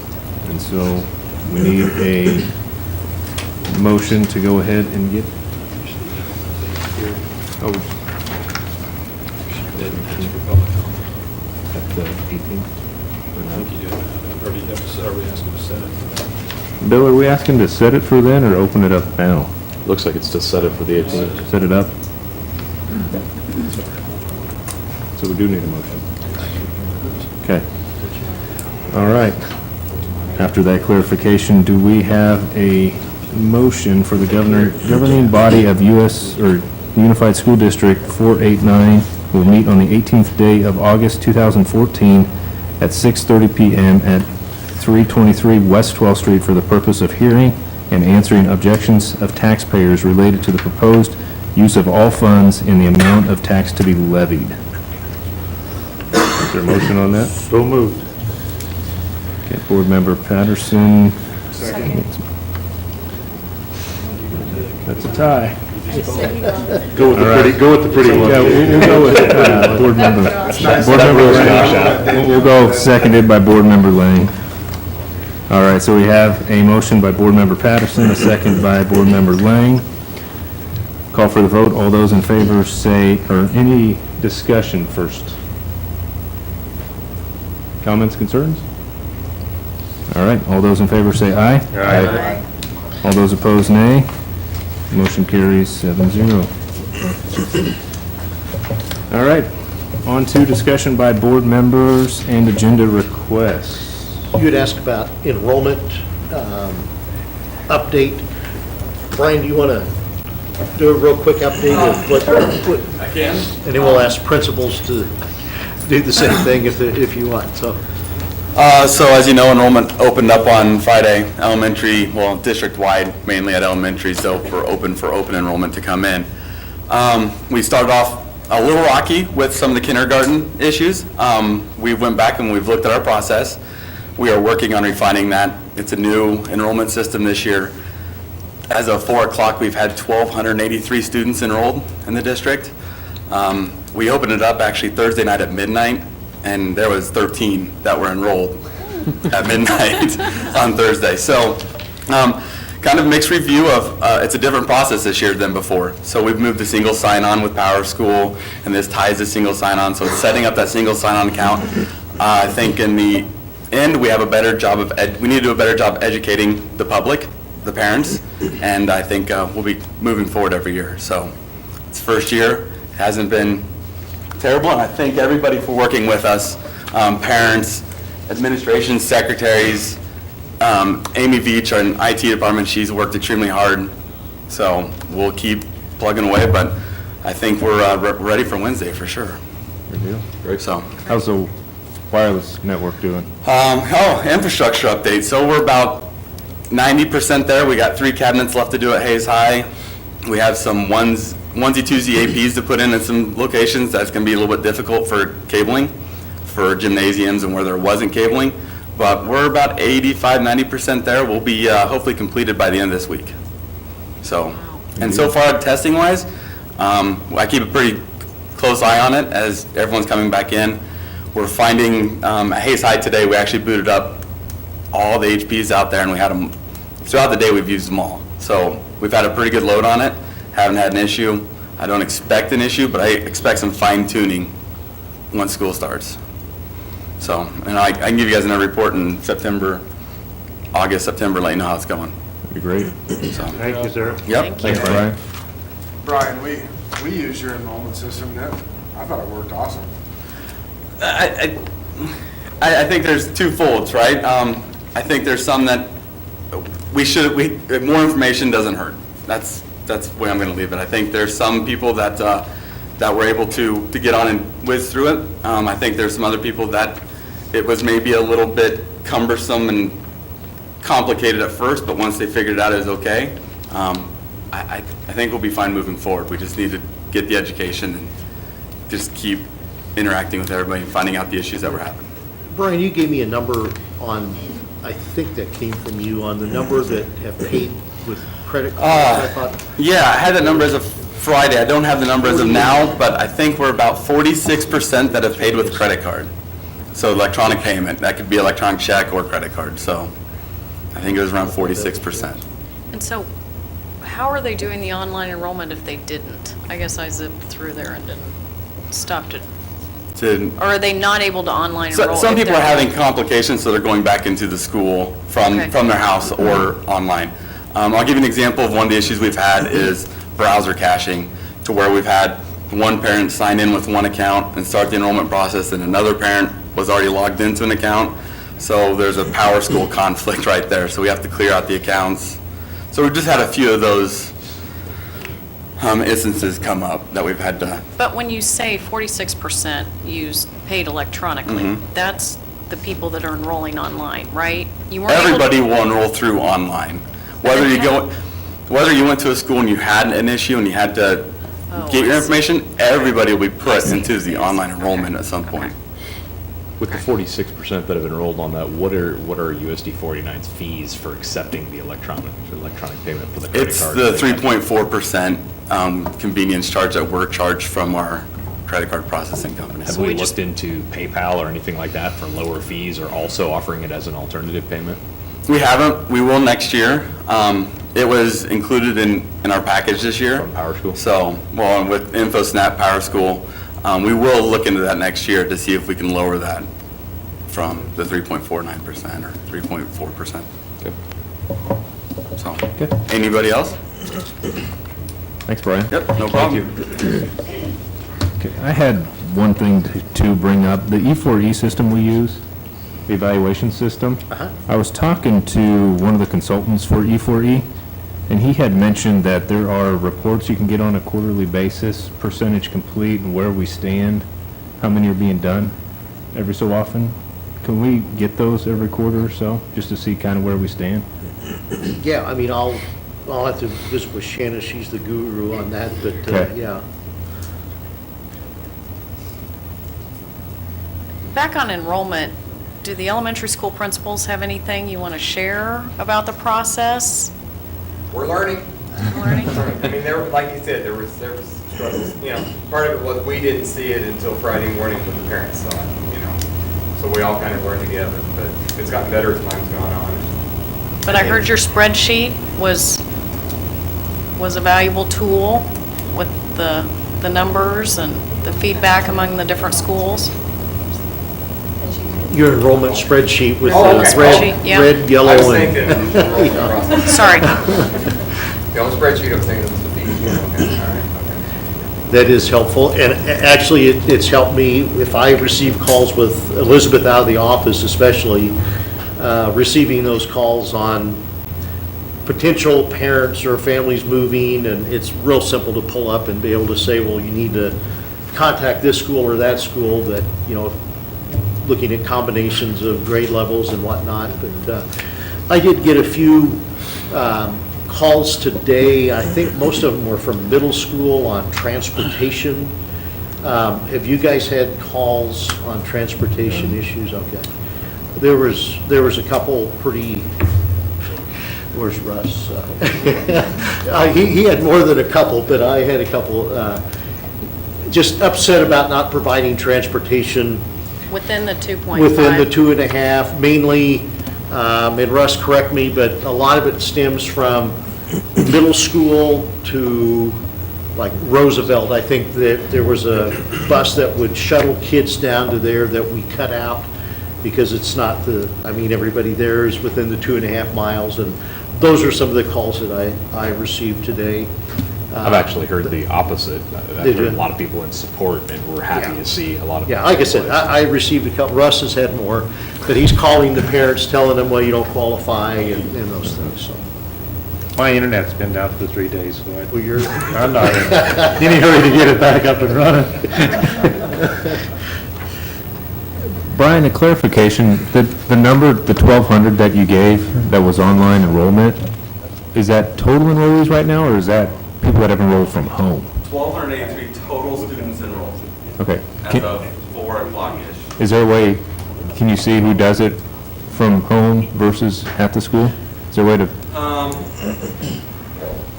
There might be something, but it would be tough to track, okay. to be honest. Because I wonder if someone's enrolling at midnight, they've got to be doing it from home. Well, yeah, we could with maybe some tools in the future, but right now we don't really have a good way of doing that. Okay.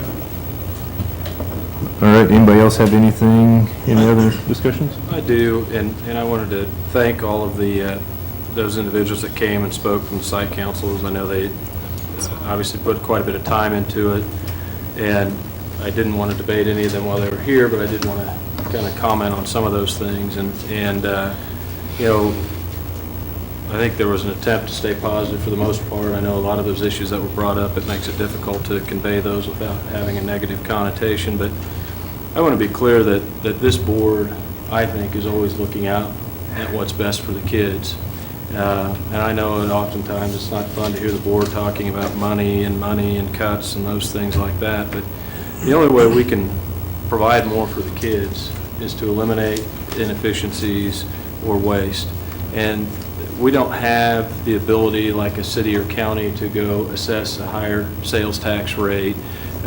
We tried the only option we had for a tax, which was the local option budget, which did not pass. Otherwise, it's 100% up to the state of Kansas what we receive. And so we are trying to look at how do we get more dollars to the kids and those things that matter to them. And, you know, I just look at some of the things that have been done. Some might call it micromanaging, but we were able to save $140,000 on busing.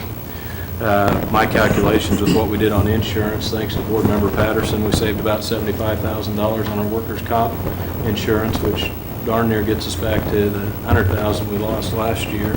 And so, I mean, I look at all of those things that we've done, and I think it's pretty darn near $300,000 here recently that we've been able to accomplish. I don't think we always do a real good job on communicating the hows and whys and how things are happening, and we probably need to do a heck of a lot better job of that. But in order to get those things that people requested up here tonight, they all take money. Very few, if any of those, communication doesn't, but adding the teachers and counselors and nurses and those things, those are all costs. Those people all demand salaries, and so we have to have that money. The professional development, the classroom supplies, the books, the equipment, those are all things we want to be able to provide, but if you don't have the money, that can't happen. And so when we're up here arguing and fighting sometimes about $1,000 here or $10,000 there, our intent's not to be giving somebody an overly hard time, whether it be Brian or Russ or whoever it is that's getting the grilling from us. We're really just trying to get to the end game to where we're not spending money in places we don't have to, so we can spend it in the places we want to, which is to help kids. So, you know, that's our intent, or at least that's mine, and I think I speak for a lot of the other board members, but I think that's what our goal is to do that at all times. And that feedback was invaluable. I mean, I just only wish, I don't think we heard anything new that we probably haven't heard trickled in. However, just to hear it again and again, especially the larger issues, the class sizes, it was great to hear all of that feedback.